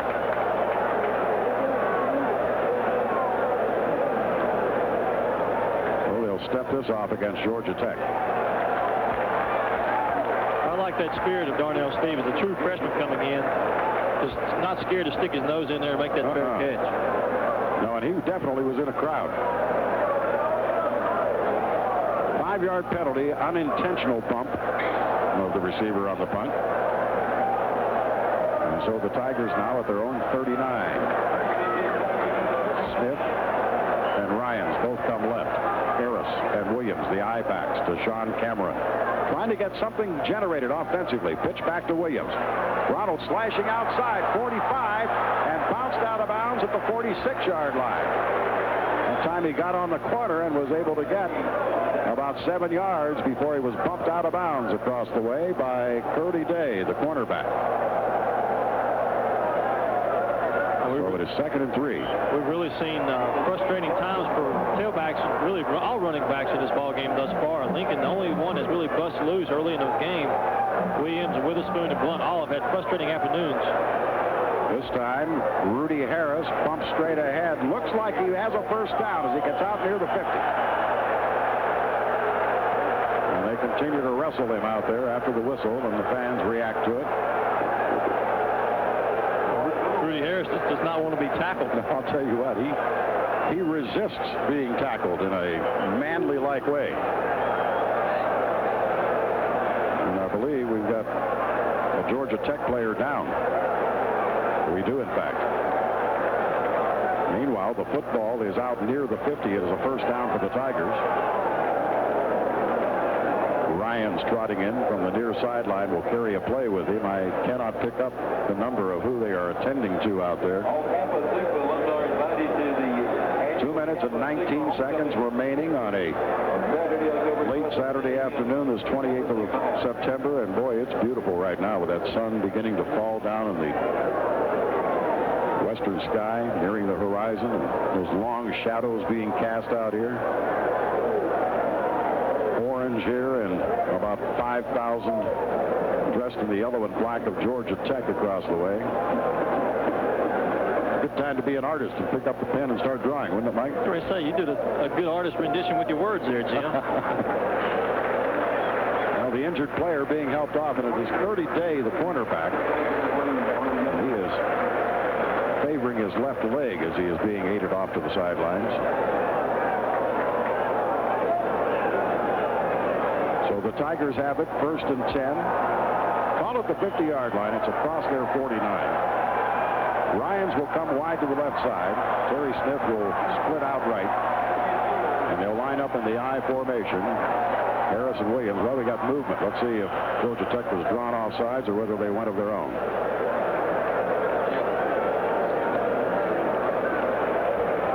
Seegers may have moved out there. Yep. Stacy Seegers jumped. So now it's 1st and 15. Not the type of move out there that is going to benefit the team in any way. They've had a tough enough time picking up yardage. Only to be tacked with a 5-yard penalty here before they can get their first down play off. Bryant wide right. Terry Smith comes left. Again, they're in the I. Harris and Williams line up. Here comes the blitz. They give it off to Ronald Williams. They nail him in the backfield. Somebody didn't pick up the blitz, and Williams goes down at his 44. It was Rudolph who got through to nail him. Well, we've seen Sean Jones for Georgia Tech have long counts and draw the Clemson defense off sides. It looks like there's a pattern going on now with the offense for Clemson. Every time Cameron goes up, there's a short count. I think maybe if he went a couple of long times, he would draw Georgia Tech's defense off sides, keep them a little bit more honest, because that blitz is really getting a jump on them offensively. 2nd down and 16. Deshaun now has only Harrison behind him. Back to throw, looking on the out. Finds Ryans, 50. Larry Ryans trying to squirm away, knocked down at the 49 of Georgia Tech. Tech with great pursuit. After the reception, Williams and Bellamy got there. They just wouldn't let Ryans escape. And Deshaun slow to get up. And again, the blitz came, Jim, but Clemson did what they needed to. They ran a short out route. Cameron had a 3-step drop. He was still hit after he released the ball, but still they need to get something going on the short routes. And Deshaun ailing out there now, being tended to. I'm going to sit back down, looking at that right ankle or leg. Baseball score at the bottom of the 8th inning. Brady 4, Astros 3.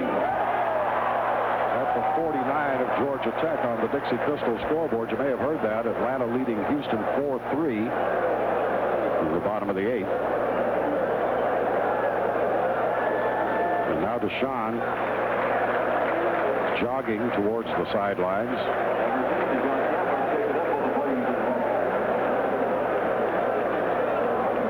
So he'll come out of there. Richard Moncrief will come on to quarterback. Smith wide right. Ryans a slot on the right side. Bryant is split to the left. And now Ronald Williams comes out as a wing on the left side with Harris set in behind. It's a 3rd and 9 for the Tigers at the 49. And a quarterback draw. And Moncrief's not going to get the first down. He's knocked down at the 42-yard line. Well, it was a call that almost worked, Mike. Against that Reich, he was able to get about 7 yards, but he was stopped at the 42, shy of the first down, and so it's 4th down Clemson. And they're thinking about gambling. Up there comes Chuck Lynch. I thought for a moment they were thinking about a gamble here. I think that's a good move by Coach Hackett. Yeah, You've got to punt on this area of the field. Those fans who were booing don't have to go out and try to block these guys. Lynch gets the kick away. Again tries to drop one to Clay, who fair catches at the... Oh, my goodness. There's the flag. And for good reason. Fair catching the football, but he was nailed by Shane Scott. That is so costly. I mean, they had him pinned inside the 10.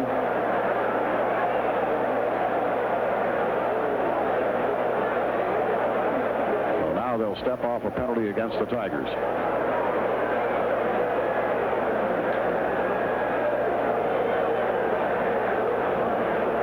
And here it comes. Instead of being at the 9-yard line, it's going to be all the way out to the 25.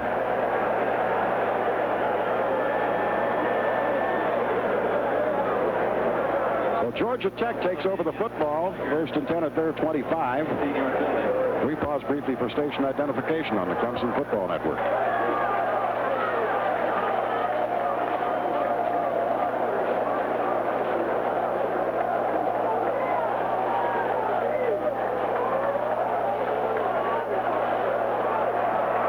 Sean Jones up under center. Only 1 tick on the clock here in the 3rd quarter as he moves under now and is ready to dig it out. Does so. This time gives it off to Lincoln. Jimmy Lincoln going left and knocked down as he gets out to the 30-yard line. who that Clemson defender was, but he just laid a helmet on him and knocked him down. They'll mark it at the 29, and that's going to end the third quarter of play as Robert O'Neill made that hit. So after 3 quarters, still a defensive struggle here at Clemson's Death Valley. It's Georgia Tech 7, the Tigers 3. This is the Clemson Sports Network. 7-3 after 3 quarters. Georgia Tech leads the Yellow Jackets with 210 yards of offense. The Tigers with 188. And it's been defense out here this afternoon in this football game. Georgia Tech got on the board after Jimmy Lincoln raced from scrimmage 59 yards, got them down to the 10, first and goal, and Sean Jones on a bootleg able to get in for the score. And Nelson Welch hit a 47-yard field goal for the Tigers as the half was ending, and that's all of the scoring we've seen in this football game. And only 15 minutes remain now as Georgia Tech will have it first and 10 at their 25-yard line. Speaking of defense, Jim, in that third quarter, we only saw 3 first downs the entire 15 minutes. Clemson had 2 offensively, and Georgia Tech had 1. Begging your pardon, it's at the 29. It's second down and 6. Sean Jones lines them up in the eye now. Digs it out and keeps on the option, racing towards the corner, turns it upfield. Down he goes at the 31. He was knifed down that time by Tim Jones, coming from his linebacker position. So it'll be third down and 4 yards to go. Gain of 2 yards. So a big play both ways. Lester comes to the left side. Double tight end, split the backs for Georgia Tech. Now the tight end, Covington, backs off the line of scrimmage, and the flag goes down before the snap.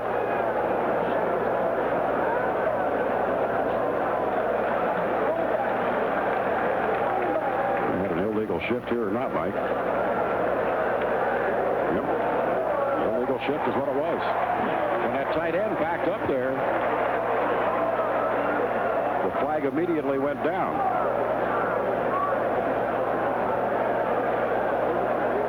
So that's 5 yards that will set it back now to the 27-yard line.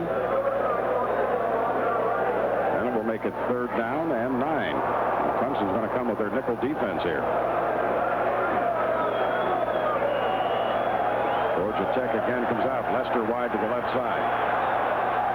Goolsby splits right. High formation behind Sean Jones on 3rd and 9. Jones back to throw. Looking down the right sideline. Incomplete. And so Georgia Tech will have to punt the football once again. Again, it was Goolsby who was the intended receiver, but that pass way off the mark. Looks like Goolsby had a rough time keeping on his feet today, Jim. Goolsby's been in there probably a half dozen times, and I would venture to say 4 of those times he's been the prime receiver, but he's fallen down a couple of times and been missed by the passes other times. Stevens and O'Neill drop back now to receive a Weaver punt. Weaver standing inside his 15, gets the snap, and the Tigers are going to set up the return now. O'Neill is going to, it's going to go out of bounds over there. Let's get the angle on this now. It's going to be up at the 47-yard line of Clemson where it went out of bounds. So a 26-yard punt by Weaver, and Clemson with good field position at their own 47. We've got a timeout. It's still 7-3, Georgia Tech. We have 13:58 remaining in this football game. The Tigers, after the Georgia Tech punt, will have it. First and 10 now at their 47-yard line.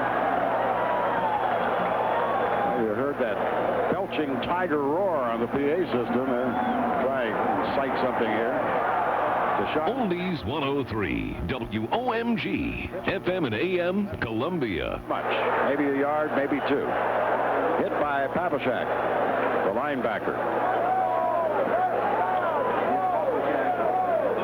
Georgia Tech's defense probably feels like they've been outshone with the Clemson defense, or out media hyped, I guess you would say. Yeah. So they probably think they have more to prove here today, and they definitely have done the job. They have stymied Clemson's offense, and they have not adjusted to what Georgia Tech has done defensively. They've proven to me they've got a defense. It's at the 48, second and 9. Bryant wide right, and Terry Smith a slot on the right side. Again, they're in the I as Deshaun digs it out. Again to Williams, off the right side, crosses the 50 into the 48-yard line, and down he goes there. Papashak and Swilling from their linebacker positions making the stop, and the Tigers will be faced with a 3rd down and about 4. As the football is in at the 48-yard line of Georgia Tech. 3rd and 4, you've got to feel that Georgia Tech's going to come with the blitz. We've anticipated a draw play throughout the day, but we haven't seen much of it.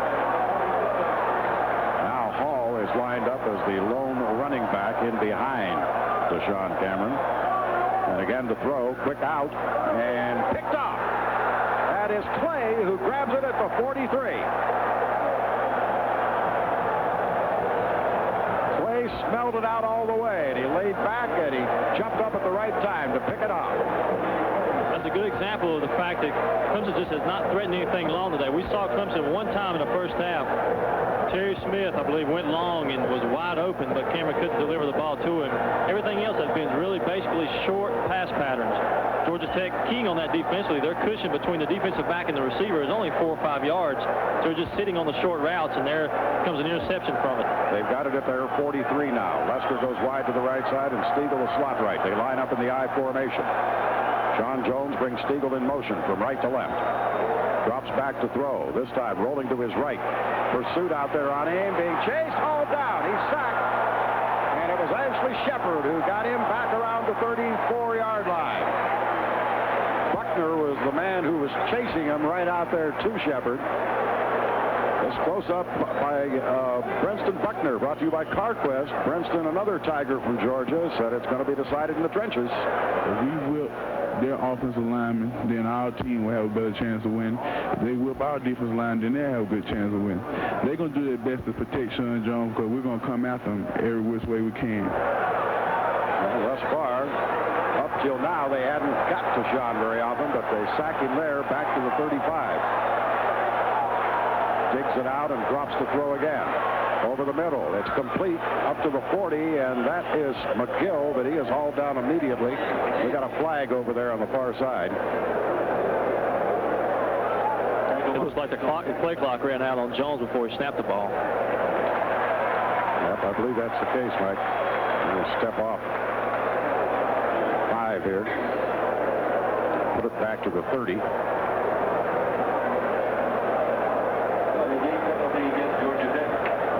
So a delay of game sets it to the 30 now, where it will be 2nd down and 23 for the Yellow Jackets. 11:41 remains, 7-3. Georgia Tech leads. They split the backfield this time. From with a slot on the left side, and Sean Jones back to throw again. Looking over the middle, firing. It's batted away. It was Buckner who got a hand up and batted that one down just beyond the line of scrimmage, and now it is 3rd down and 23 for Georgia Tech. But thank goodness Buckner batted that ball away because Greg Lester was wide open in the middle of the field. And he was on the sprint. So it's at the 30 where it is 3rd and 23 Georgia Tech now.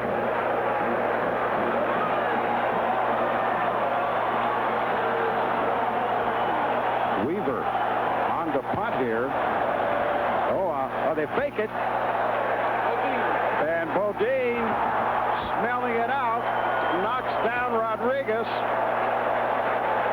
On 3rd down, they tried a fake punt play, but Bodine too quick for it. And he snuffed Rodriguez back at the 26. And now Weaver can stay in there to punt.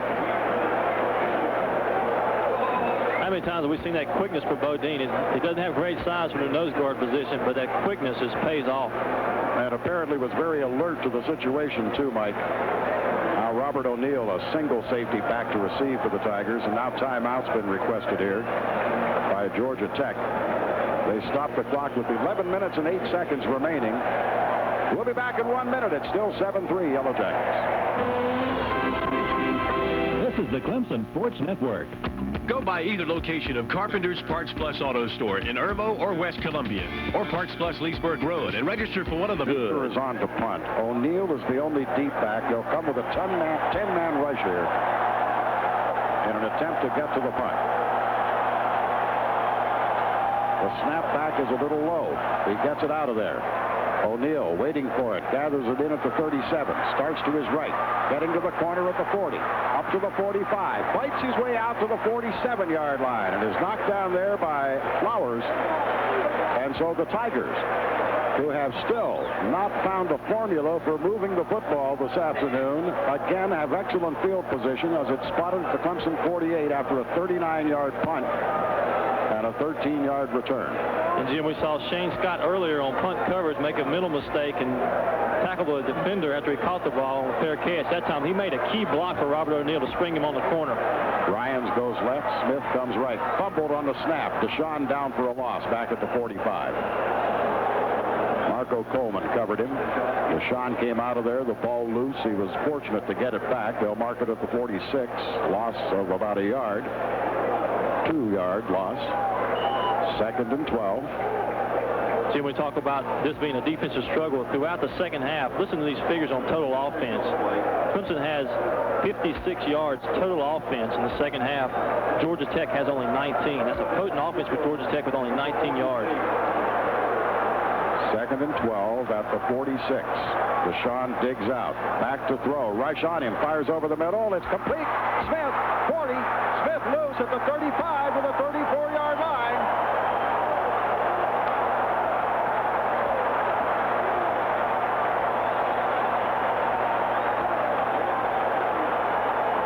Bellamy dragging him down, and there may have been a flag. It may have been a face mask on the tackle over here. We'll wait until the officials discuss it. Meanwhile, on the Dixie Crystal scoreboard, Stanford is leading number 14 Colorado, 21-14 in the fourth. Well, Jim, and notice Cameron walked off the field slowly after getting hit a couple series ago.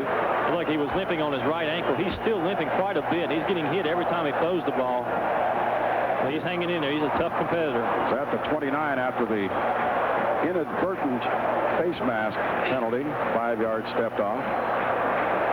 So Clemson trailing 7-3, but now threatening at the Georgia Tech 29. Well, we talked about Georgia Tech blitzing defensively. You can bet they're going to come at Clemson right here. Terry Smith wide left, Ryans to the right. Hall and the Williams are the I-backs. Deshaun digs it out. On a reverse, they give it to Ryans. 30, 25, and into the 24-yard line. Marlon Williams, the outside linebacker, got to him.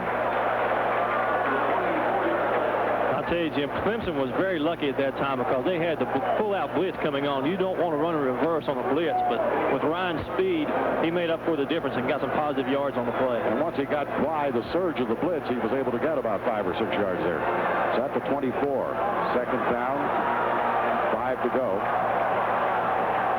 Deshaun calling for quiet here as he now gives it off to Ronald Williams. Finds some running room on the right side. Gets to the corner at the 20. And the ball goes out of bounds as it was knocked away from him right around the 20-yard line. Don Hickson and Curdy Day, the strong safety and right cornerback, were over converging on him. Now we'll see Hall, Harris, and Caputo in here. They'll work a power I as it is 3rd down and a yard. The football at the 20-yard line of Georgia Tech. 9 minutes and 2 seconds left in this game. 7-3, Georgia Tech leads. Harris and Caputo line up, split, and Hall to the left side. And here's the first down, and that is Rudy Harris. Diving for a couple, gets the first down at the 18-yard line.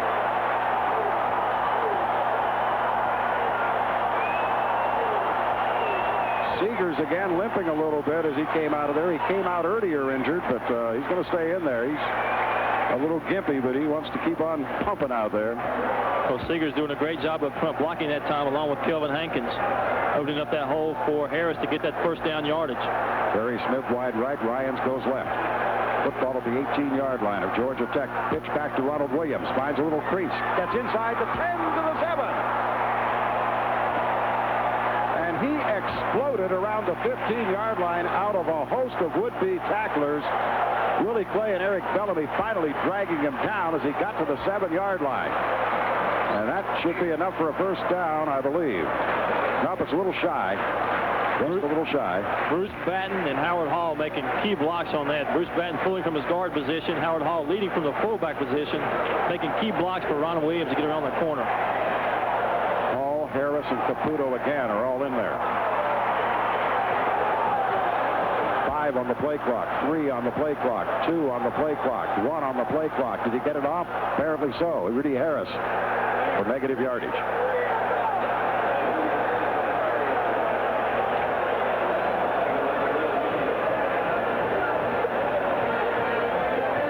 So 7:40, the clock's still running. It's still at the 8-yard line.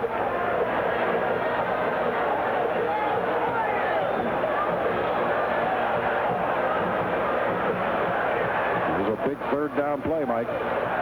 Actually, they need a couple of yards now. They lost on that play. Harris and Caputo lined up. Hall is a wing to the right side. Double tight ends. Everybody in there. And the give to Rudy Harris. And I don't know. It's going to depend on the spot. And if they don't have it, they're going to have to gamble on 4th, I would think. I would think so. You're right. It depends on if it's a right-footed referee or left-footed referee on that spot. The angle from here is just too tough for me to even try to guess on it. And I can't really line it up with any hash marks. They needed to get in, well, not quite to the 7-yard line. And they will stretch it out now, and it is, boy, it's close. Short. Well, you got to gamble here, I would think. Field goal doesn't do you any good. It still leaves you a point behind with 7 minutes remaining. 7 minutes, 11 seconds, actually. Georgia Tech going to beef up that front now.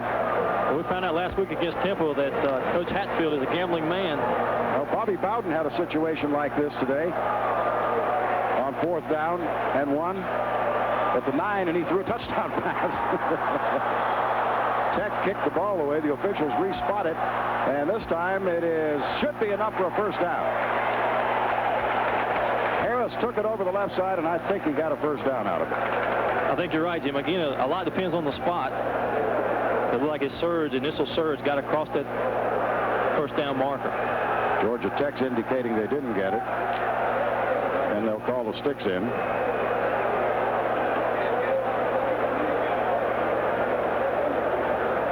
It is down so close, but is it enough? No, Georgia Tech has held. Well, you look on something there. You wonder, was that an inadvertent kick or was that an intentional kick by Georgia Tech to force a respot of the ball? But anyhow, Clemson comes up short as that Georgia Tech defense holds it. Now exactly 7 minutes left here, and Georgia Tech takes over and call it their 8-yard line. 1st and 10 for the Yellow Jackets. This is reminiscent of last year when the Tigers had to drive deep and couldn't get a first down. Yeah, exactly right, Jim. But again, Clemson's got them backed up deep in their own territory. The defense has done a great job. If they can hold them here, get them, make them punt, and still get the ball in good field position for the offensive unit. Lester comes wide left. Stiegel a slot on the left side. They'll split the backs now as Sean Jones moves up under center. Sends Stiegel in motion from left to right. Digs it out now. Turns, drops to throw, looking, and he has lots of time. He's going deep, and that is Lester. Can't get to it. He overshoots him up at the 47-yard line. Lester actually stopped on a hitch out there. He and Jeter had both stopped, and I think probably Lester was wondering what's going on because he had so good a protection back there that Lester probably thought, well, it's got to be in the air somewhere. And again, Jeter, credit him for great coverage. He's been a tough man-to-man coverage all day, and Lester is the best in the ACC at the receiver position. 6:53 remaining. 7-3, Georgia Tech leads it. They have it at their own 8-yard line. 2nd down and 10. Rodriguez comes wide left. McGill is a slot to the left side. They're in the I formation behind Sean Jones. Jones now digs it out, rides it off to Jimmy Lincoln. He is hit hard as he gets up to the 10. It'll be 3rd and 8.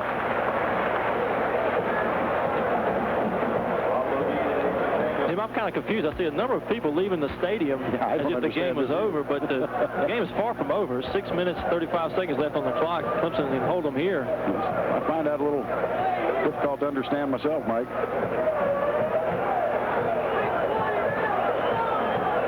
the ball actually short of the 10-yard line, so it'll be 3rd and a long 8 for Georgia Tech. Rodriguez goes wide right, Goolsby a slot on the right side, and now Georgia Tech asking for timeout. The Yellow Jackets want to talk it over. 6:14 remains, 7-3, Georgia Tech leads. We'll be back.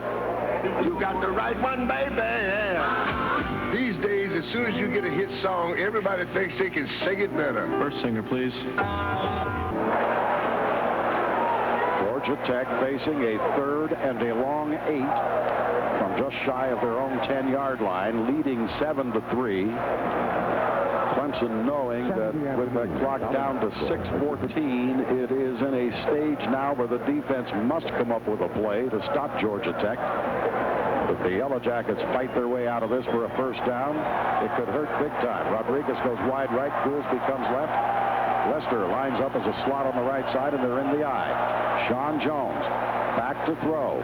Looking, firing over the middle. It is caught for a first down at the 25, up to the 29-yard line is Lester.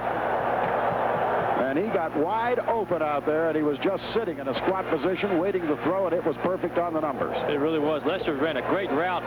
Clemson was in the zone, covers in the secondary. Lester ran just a curl route right between the zone, right in the seam, and Sean Jones sprinted out, delivered a strike for the first down. It's at the 20 or 29, yes. Now 5:55 and the clock ticking. Sean Jones changing that play at the line of scrimmage this time. Digs it out. Gives it off to Jimmy Lincoln. He's getting outside on the left side. Fights up to the 30, 31. That'll be it. He is hammered in there. Kenzel Jackson got to him for the defensive team along with Ed McDaniel, and they wrestle him down. The Tech leading by 4 with 5.5 minutes now remaining. And the football at their 30-yard line. It's 2nd down and 9. Clemson still has their 3 timeouts remaining in the second half. Tech, of course, will just try to use ball control offense and run the clock down as far as possible. Rodriguez and McGill both come left. High formation. Jones again back to throw. Over the middle and incomplete. Wide open over there was Merchant, but the pass just a little behind him. And as he reached around, he couldn't hang on. Clemson sure was fortunate that time because Sean Jones doesn't miss many wide open men. That time Merchant, as you mentioned, Jim, was wide open on the sidelines. Sean Jones delivered. He had a little pressure coming from inside. But he delivered just behind Merchant, and he couldn't come up with it. Buckner out. And a nickel defense now for the Tigers. Spiegel goes wide right. Rodriguez comes left. They also slot on the left side and split their backs. And here's a draw play, and not enough. That won't be a first down. And so Georgia Tech running the draw on 3rd down. Now they'll punt the football over to the Tigers with 4:50 and the clock ticking. The Clemson defense has definitely done their job. They have stopped Georgia Tech when necessary. The Clemson offense now will get the ball in fairly good field position with probably 4 minutes left on the clock. Robert O'Neill awaiting the punt. It's a wobbly kick. O'Neill will grab it off at his 32. Boy, they've got good pursuit downfield. He gets over the 35, gets outside at the 40, 45, midfield, and finally hauled down at the 46-yard line of Georgia Tech by the punter, Bill Weaver. Well, I was about to say they had great pursuit down on the kick, but they over-pursued a little bit on O'Neill, who was able to outstep them to the sidelines. I was getting ready to agree with you, Jim, and say he has nowhere to go, and it looked like he didn't. They had every angle covered, and O'Neill just made a great individual effort. For a good return. Now at the 46-yard line of Georgia Tech, and Rudy Harris is at fullback. Rodney Blunt at tailback. Smith wide right. They give it off to Blunt. Finds some running room at the 40. That's Williams, not Blunt. Ronald Williams carries in. Looks close to a first down around the 36-yard line. Excuse me, it was Williams rather than Blunt who was in there.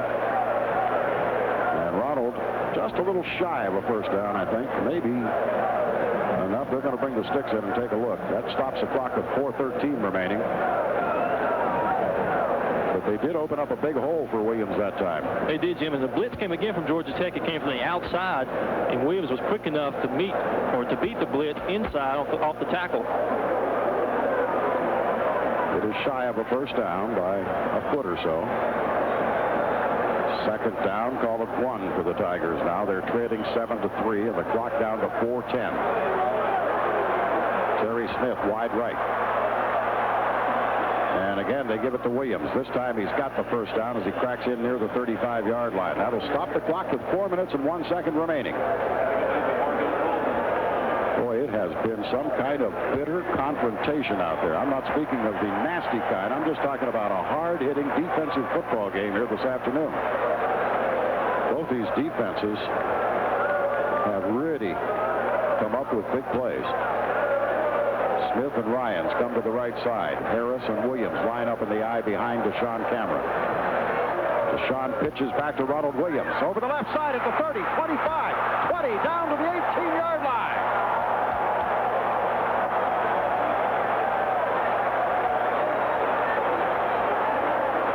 Boy, what a block by Rudy Harris, Jim. That fullback position, he just knocked out that linebacker from that left side. And at the initial point of contact, Flesh, Bratton, and Gibson, they just mowed him down over there. And Williams blew through the hole. They mark it at the 19, first down Tigers. 3:22 remaining in the game.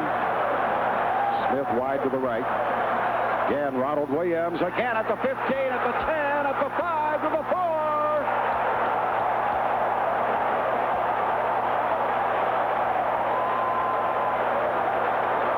Again, it was Flesh and Bratton. And they were doing some popping out there. A couple of seniors who want this game, I think, Mike. They do, and Williams is down. He's hurt off that tackle, Jim. And Rudy Harris taking a good hard look at him out there before the trainers get there. And Clemson went right at that Tech defense. The same play was run 3 plays in a row, and Williams, good results, or great results each time. They went to the right twice and to the left once. Now down to the 4-yard line. So it is first and goal, Clemson, at the 4-yard line of Georgia Tech. And these fans are up, so I'm going to have to get up now, Mike. I don't blame them for being up. I wouldn't ask anyone to sit down right now. That's right. And Jim, this is hard to believe, but Ronald Williams has not played much at all during the ball game. We've seen a tough defensive struggle. He has 98 yards on the day on 18 carries. So he's close to that 100-yard mark again. We certainly hope that it's not a serious injury, although he is lying there very quietly as they tend to him now. And now they got him on his feet. So apparently he's giving high fives to his teammates. He's coming out, but he's running out of there.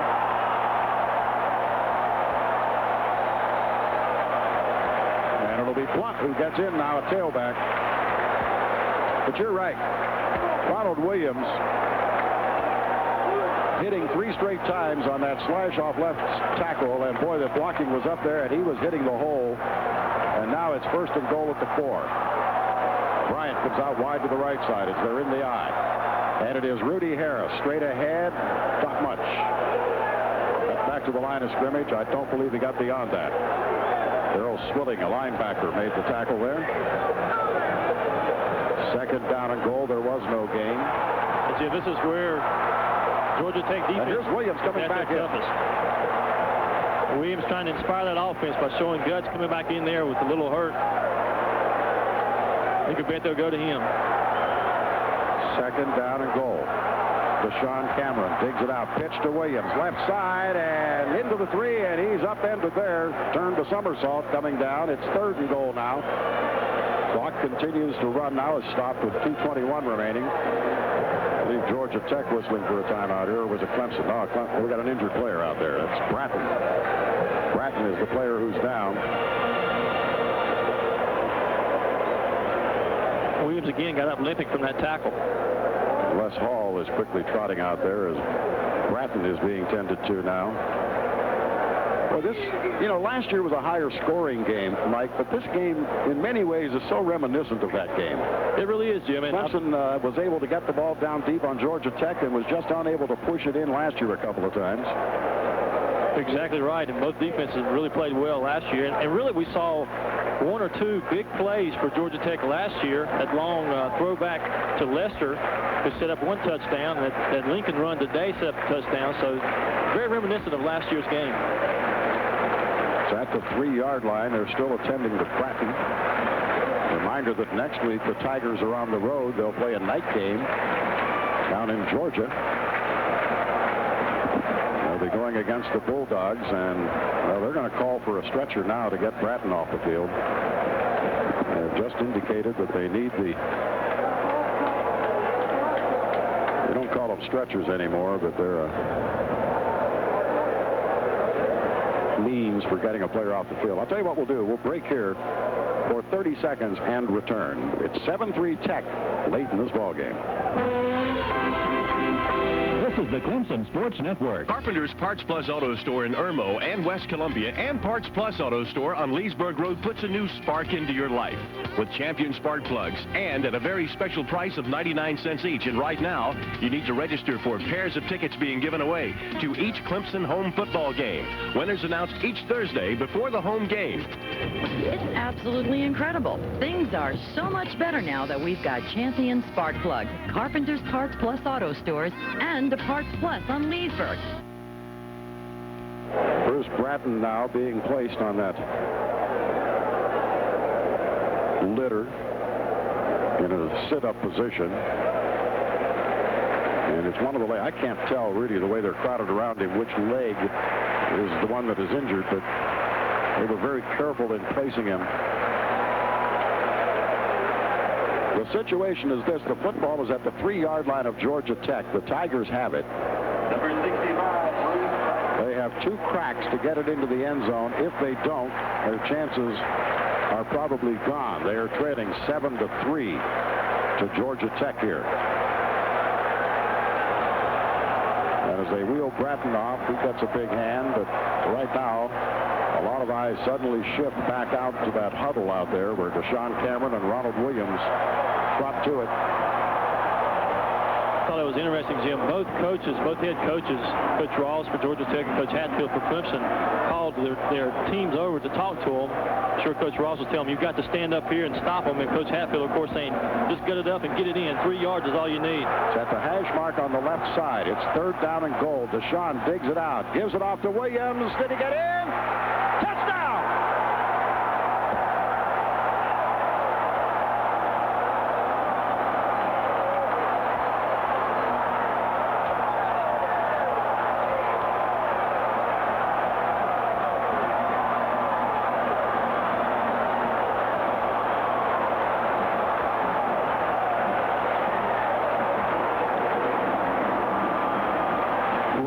Williams showed you the old college try, didn't he, Mike? He really did. I mean, he ran hard. He has now 101 yards on the afternoon, and those were 3 very big ones. Here's the extra point is blocked. Going to be grabbed off and then fumbled away. Boy, I'll tell you what, when that ball was initially grabbed back there by Bellamy, he had clear sailing down this sideline, and you could return on those. And fortunately for the Tigers, he bobbled it. But 2 minutes and 6 seconds yet remain. It's a long way from being over, folks. But with 2:06 left, it's now Clemson 9, Georgia Tech 7. This is the Clemson Sports Network. Gates in your local Carpenter's Parts Plus Auto Store in Irmo and West Columbia and Parts Plus Auto Store Leesburg Road presents Ed, the man who hates to change. Hi, my name's Ed, and I hate to change. He always has. Belts? On your car's engine, you know after 4 years, engine belts can break at any time. I've heard that, but as I say, he hates to change. I think it's time for some changes, like new Gates automotive belts from Carpenter's Parts Plus Auto Stores in Irmo and West Columbia and Parts Plus Leesburg Road. Boy, I'm telling you, we love going to football games. Now, my husband likes to see a good passing game. Well, I myself, I like to see the players do those little dances, you know, down in the end zone. Woo, shake it up, baby. Anyhow, we usually tailgate with a group of friends. And, of course, the women are in charge of the food. I mean, the last time we let the men handle it, they tried to take a 30-foot Winnebago through a drive-thru. Oh, they backed over some plastic statue of a clown. It was embarrassing. Children cried. Anyway, I always get our tailgating food at the Winn-Dixie Deli Bakery. They have ribs, fried chicken, fresh baked bread, and those great party platters with little chicken drumettes. They're so cute. Oh, and the Winn-Dixie Deli Bakery has great low prices, too, which is important because our husbands work up real big appetites watching football. I don't know. Must be all that high-fiving, and, of course, that wave thing takes a lot out of you to lay out flat. If you've got a big appetite, make a pass through Winn-Dixie's Deli for tasty fried chicken. Right now, an 8-piece satchel is only $5.88 at Winn-Dixie, America's supermarket. Could have let that thing hit and go out of bounds, and they'd have had it at the 35. Really could have, yes. Now you have to be aware of Sisson over there, who's kicking into that net, I'm sure, somewhere along that sideline. Because if they get it in field goal range, he can win it for them. And he has done that a lot of times for this Georgia Tech team. So it's up to the Clemson defense now. Sean Jones brings them out. Lester wide to the left side. They're in the I formation. 2 minutes and 3 seconds left. And this time back to throw. Being chased and cornered and gets away and is rolling to his right. Has running room. Now being chased by McDaniel and is going to get a first down and go out of bounds all the way up around the 38-yard line. They had him sacked, but they couldn't hang on. Two players had him wrapped up and on him almost parallel to the ground, and Sean Jones just found a way to get loose. So it's up to the 38-yard line. 1st and 10 for the Yellow Jackets. 1 minute 52 remaining, and again, beware, Sisson can kick it. Sisson's longest field goal in his career, Jim, is 46 yards. Out they come. Rodriguez to the left side. Slot to the left side. McGill. Clemson leads at 9-7 here in the waning minutes. McGill in motion to the right side. Sean Jones dropping to throw. Again being chased. And this time is going to go down. Back at the 23. Bodine. And Simmons.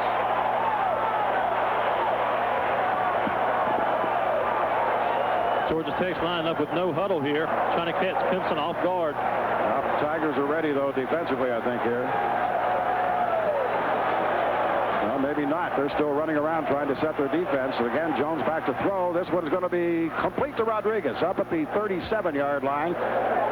So they'll get back close to the original line of scrimmage. Again, Tech going to the no-huddle offense. And that Clemson defense still a little disorganized out there. 3rd down. It's 10 yards to go. Sean Jones splits his backs. Drops the throw. Looking, firing, complete up at the 50, and that is Stiegel for a first down. And into Clemson territory, he got it at the 49-yard line. 54 seconds left. They're catching the Tigers. You're right, Mike. That no-huddle offense, the Tigers' defense is just wandering around out there trying to get themselves set. The signals had not been called when Georgia Tech, or the defensive signals had not been called when Georgia Tech snapped the football. They just kept them off, caught them off guard. At the 49 of the Tigers, 1st and 10 Yellow Jackets. Sean Jones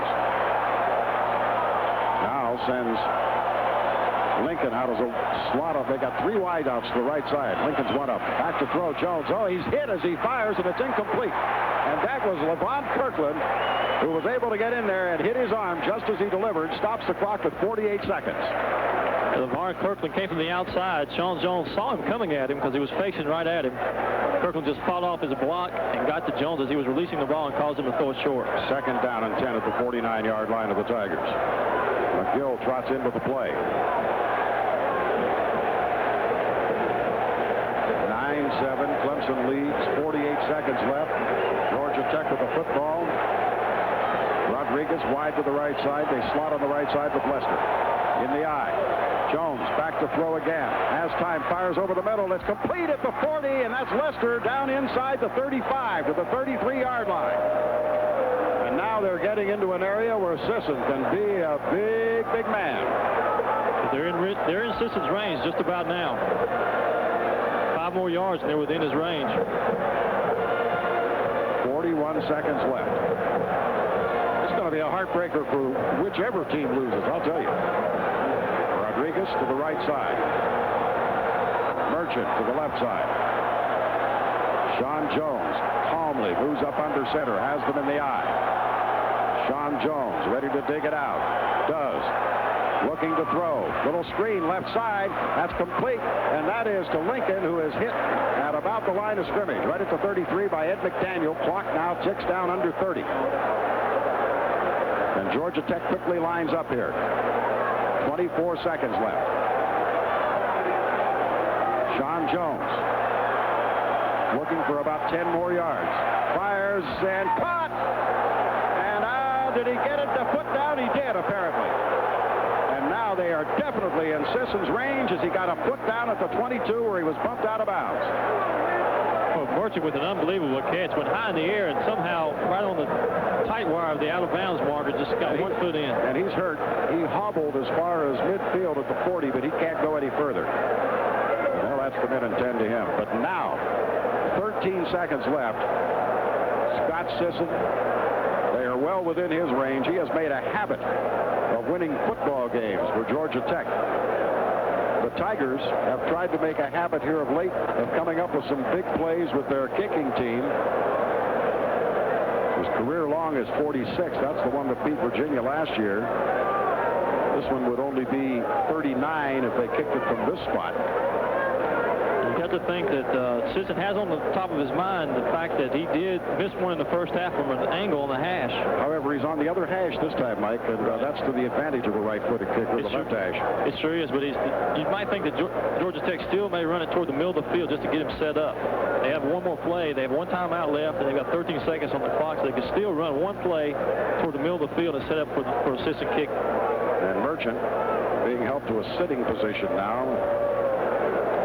After he got up after making that reception, he started hobbling across the field, and he just couldn't make it on his own, so now is being aided off. So Georgia Tech trailing 9-7.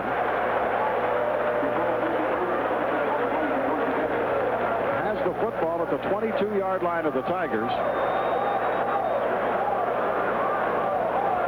And fans all around the stadium on their feet, anticipating what will happen in these final 13 seconds of play here. Tiger fans hoping against hope that Sisson will get an opportunity to kick, but it looks like it's going to come down to that.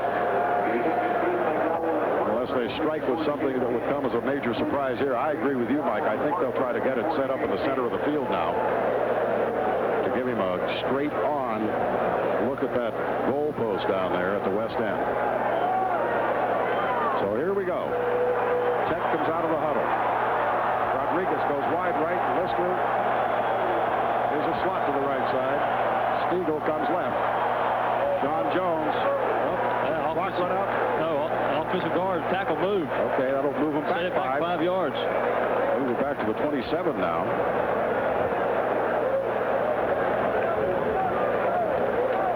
The left offensive tackle, Mike Mooney, moved before the ball was snapped. And he is a big man. 6'7", 321. I guess when he moves, you see it, huh? No hiding that. Now that would put it out to a 44-yard range, field goal-wise. There's 11 seconds left on the clock. Georgia Tech still has one timeout remaining. And now the officials over talking with Sean Jones, the referee talking to him about something there. Oh, they're going to reset the clock to 13 seconds. There it goes.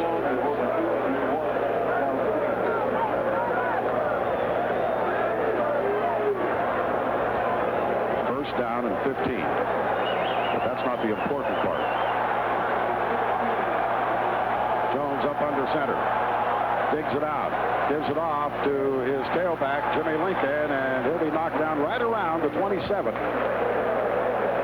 And with 8 seconds left, I think we could probably look for Sisson here, wouldn't you? They got it in the middle of the field now. I believe so.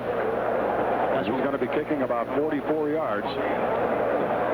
That's definitely the strategy that Coach Ross had. Just run Lincoln toward the middle of the field and set it up for a straight-on kick for Sisson.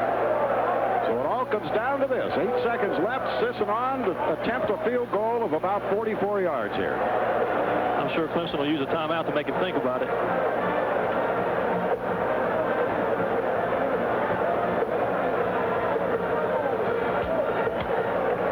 Boy.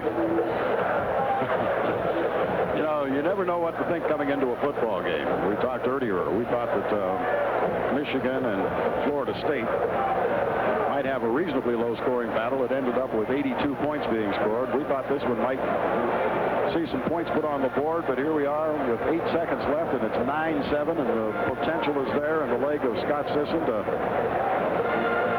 either give Georgia Tech a great celebration party or the Tigers a great celebration party. It's all down to this. can talk about high-scoring football games all you want to, but defense has been the key word out here all day. It really has, Jim. And we talked about the similarities between this year's battle versus last year's battle in Atlanta. And last year at this time, Gardocki was lining up to try to win the ball game for the Tigers. That's right. And now it's Sisson. And the Tigers do call that timeout that you anticipated they would. But we're going to stay here because there's just too much electricity buzzing around here. I'm afraid if we send it away, the connections will never hook up again to bring it back to us, because this has been a defensive struggle throughout this afternoon. Two of the teams that were favored to vie for the Atlantic Coast Conference Championship in 1991 have carried it down to the final 8 seconds, and it is yet to be determined. Sisson looks like the most relaxed guy out there. He's doing a few sit-ups and knee bends now and loosening up. He'll have Bill Weaver, his punter, as his holder. And he and Weaver exchange a couple of words now, and the Clemson defense comes back out. They'll come with everything they can possibly throw in hopes of getting a hand on it. We saw Clemson block a field goal once this year. Eric Jeter will be coming from the left side of that defensive front to try to block it. I think Mooney will be coming from the right side. A football at the 27-yard line. Here comes Georgia Tech. Weaver will await the snap, and Sisson will drive a leg forward.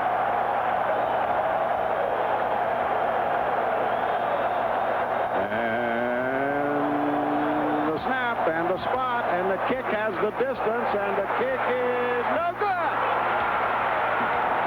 He missed it to the right.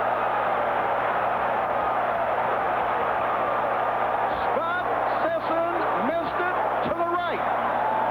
When it went up, I felt as though it was a little wide, but I didn't want to commit too early. You're right, Jim. There is a Clemson celebration going on right now in Death Valley. And 3 seconds remain, and the Tigers need only to snap it and down it. Well, Jim, we talked about it before the game. The advantage that we thought Georgia Tech might have had with the kicking game was Sisson being an experienced kicker. It's worked just the opposite today. You know something? It kicks off that artificial surface a lot. I wonder if it could make a difference. That's a good point. I thank my spotter, Jeff Phillips, for pointing that out, that this is grass as opposed to turf. So all Cameron has to do is go down on a knee after the snap, and he does. And that's it. That is it. The Tigers saved their scoring punch for late in this ball game, then withstood the pressure of a Scott Sisson attempt to win it with 8 seconds remaining. He did not deliver, and the Tigers hang on for an awfully big victory here this afternoon in what is as good a defensive battle as you'll want to witness. But the scoreboard's even prettier than that. The final is in. Clemson 9, Georgia Tech 7.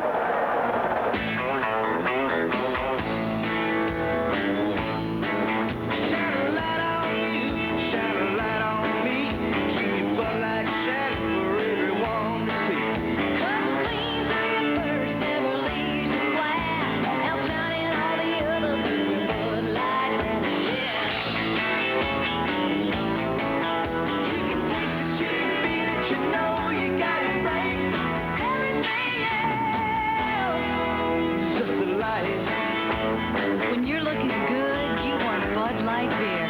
The clean... These ordinary brakes, perhaps you'd feel more trepidation. But these are BMW's state-of-the-art anti-lock brakes. The 535i is the car Road and Track found in its own tests to stop faster than any sedan on Earth. So this trial ends as the engineers planned.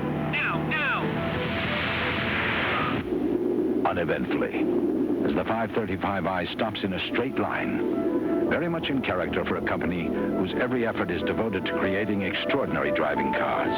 You can experience the 5 Series at your nearest BMW dealer and see the difference between an ordinary car and the ultimate driving machine.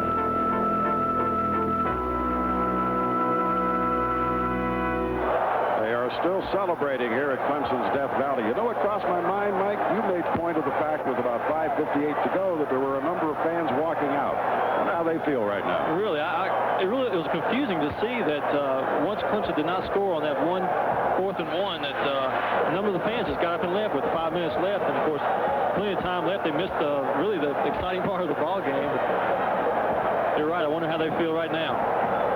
Well, I know how I feel and how about 83,000 others feel. They have to credit Tech with about 5,000 of those probably, but Scott Sisson, who has been the man with the big leg on numerous occasions, twice in back-to-back years, it was his leg that gave Georgia Tech victory over Virginia. Last year when Virginia was #1, they knocked him off with a 46-yard field goal by Sisson, and then he beat Virginia in the waning seconds this year, 24-21. And today had the opportunity to send the Tigers into oblivion, so to speak, at least into remorse, but he missed wide to the right. Jim, I think it's pretty ironic to see that in the first half, that first field goal that Sisson did miss, he hooked it. Yes. And in the second one, he might have overcompensated for it, and he pushed it. I think there's a good thought there. You know, that you have to know that he was thinking about that first half field goal miss when he went out there to try to win the game for him. And don't forget that Nelson Welch hit that big 47-yarder that now turns out was the difference in this football game as the clock was running down to end the first half of play. But the Tigers win at 9-7 to remain undefeated here. And Georgia Tech now falls for a second time in 4 games this season, and the crowd, they'll probably never get them all off the field here today. They're celebrating like they've just won it all for the season. But they won on a day that saw defense prevail, and believe me when I say that both these defenses put everything they could possibly put into it. And then credit the offensive line and strong running from Ronald Williams in what ultimately became the score that put the Tigers on top, because it just appeared to me that that's when Clemson pride really came to the fore here today. The defense had been doing its job ever since that first quarter when Georgia Tech scored. But then the offense decided, we've got to do something about it, and the offensive line just really worked hard out there, and Ronald Williams ran behind them so well, and the Tigers got that big 6 on the board. That's right, Jim, and that touchdown drive, Clemson did not throw the ball a bit, that they just relied strictly on the ground game, and they relied on that offensive line that opened up the holes. And you have to wonder, maybe the offensive line told the coaches on the sideline, just let us do the job, just take it right at Georgia Tech. And of course they did that, marched right down the field, and Ronald Williams, even though he was hurt on a couple of tackles there, he made an inspiring performance, came back in the ball game and got in for the score. So 9-7 is the final. It's still glowing from that scoreboard, and the Tigers have defeated Georgia Tech. We'll be back with more after this. Before we continue with our post-game show from Clemson's Death Valley, let's pause here briefly for station identification on the Clemson Football Network. You're listening to AM 1320, WOMG Columbia. Cut down the middle and call it an 8-8 tie if you wish. But not today, you won't, because the Tigers score late, and they win it 9-7 over Georgia Tech. As I said, not much scoring. It was Sean Jones who went in from 10 yards out. That was way back in the first quarter with 9:43 left. Sisson's kick made it 7-0. That was all set up by a Jimmy Lincoln run from scrimmage that covered 59 yards. And that was the only big play of the afternoon. And Georgia Tech led it 7-0. And then, just as time was running out to end the first half of play, Nelson Welch hit a 47-yard field goal to narrow the margin to 7-3. Sisson missed a field goal in the second half. Tigers missed an opportunity to score at about 6 minutes, but they got the ball back, and with 2:06 remaining, after a determined drive, Ronald Williams went in from 3 yards out over the right side, got to the end zone, put the Tigers up 9-7. The kick by Welch was blocked, and that's the way it stood. Georgia Tech received the kickoff and began to move with it. A couple of times the Tigers had him in trouble. They had sacks on Jones, it looked like, only to see him elude the tackles and find receivers open. And eventually they ended up at the Clemson 24-yard line. That meant we would see Sisson come on and attempt a field goal. Well, the He attempted it, and he was wide to the right, and Death Valley exploded. The Tigers, with 3 seconds left on the clock, watched Deshaun Cameron fall on his knee, and the clock ran out, and the Tigers were victorious. 9-7 the final, in what was truly a gigantic defensive struggle here this afternoon in front of about 84,000 at Clemson's Death Valley, and most of them reluctant to leave as they have watched a football game that, well, really, Mike, had giant written all around it before it started, because Clemson licking their wounds from consecutive losses to Georgia Tech in '89 and '90, and then finding themselves nearly out of it late in this football game. But the defense did its job once again today and allowed the Tigers to have that very much needed field position, and they got it in, and they win. You're right, Jim. Most people thought that this game would be the ACC championship of the year. Of course, you can't look at it that way because both teams have a long season ahead of them, but you have to point to this game as a turning point for the Tigers. They needed to get over this step to get that ACC crown, and of course Georgia Tech felt the same way. You couldn't have asked for a better hard-fought football game, a very physical football game from both teams. And I think you have to give Georgia Tech credit. They came in here and they put on an excellent performance. Sean Jones did a great job of leading his team in that last drive to get in field goal range. But Clemson prevailed today. The defensive unit, as you said, just time and time again rose to the occasion when they had to. And at the very end, when the pressure was on the offensive team, they drove it down the field for that 6 points. So the Tigers winning at 9-7 here this afternoon. We've still got a lot to talk about. We've got statistics to look into. We've got Coach Hatfield to talk with, and we've just got a variety of things yet to come your way. So hope you'll stay right where you are as we continue on our post-game show. And that final, the Tigers 9 and Georgia Tech 7. We'll be back. Back again at Clemson's Death Valley. The question to Coach Ken Hatfield that I have this afternoon is, how do you keep 84,000 people riveted to their seats and then watch them explode with 3 seconds remaining? I think you found the answer today, Ken. I think so, Jim. That was exciting as it since I've been here, as you know, all the games that we played hard. And I don't know that we played harder in any game since we've been here, and to set a new record of victories in a row at home. The fans stayed with us. The players never doubted. And last year we saw Chris Gardaki's field goal go awry. Now they got to watch Scott Sisson's go awry. Yes, and isn't that some kind of coincidence, huh? Yes, it sure is, because I didn't want the game to come down to him, and I'm sure last year they didn't want to come down to Chris either kicking, and certainly when they had it. But I think they had a great respect for our 6 guys that were really rushing hard up the middle. If he'd have hit it straight, we had great pressure and great surge, I know, but we're just very thankful to God so much that we had a chance, and, you know, maybe we're ahead, and that's the thing counts.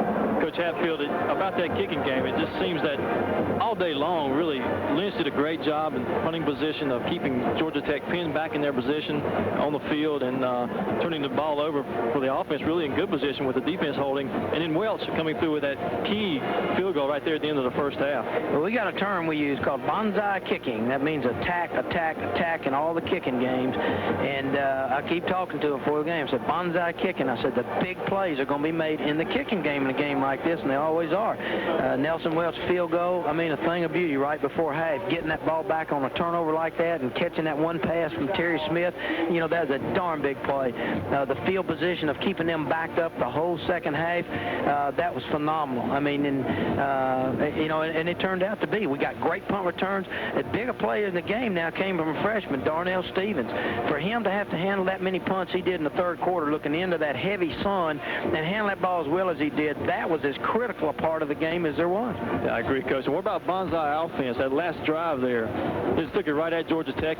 Really didn't throw the ball one time, just took it right at them on the ground. Well, that's what we decided to do. Every time we'd thrown it, we'd either had a bad play, come out of it, or we lost yardage, and we felt we were in a 4-down situation, and we were going for it all 4 downs anyway. And so we just went with it, and we went to a 2 tight end offense and for the first time in the game, and that balanced them out a little bit and created some running seams. And our kids just believed. They believed in that weight room, and they came out and made the play. I mean, that was a big play. On third down, we scored from about the 3. And it's such an inspiration with seeing Deshane Cameron walking around. He was limping most of the second half. And, of course, Ronald Williams being hurt, coming back, showing inspiration, getting into the end zone. He sure did, and that's why after we called a play and Ronald came out, I wanted to run the fullback just to settle everybody down and give him a chance to get rested before we went back in there. They won't put a brand-new tailback in the first play, then give him the ball. That's not right and fair.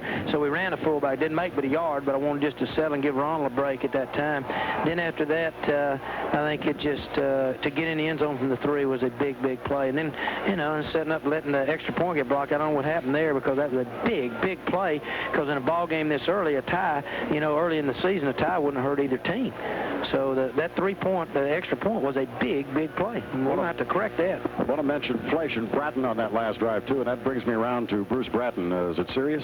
I don't think so. I hadn't heard anything from Doc yet. He hadn't told me about anybody yet, Jim. Okay, I'll tell you what. This football game turned into a gargantuan defensive struggle. Oh, incidentally, I went to the movies once, and I thought Tora meant attack, attack, attack.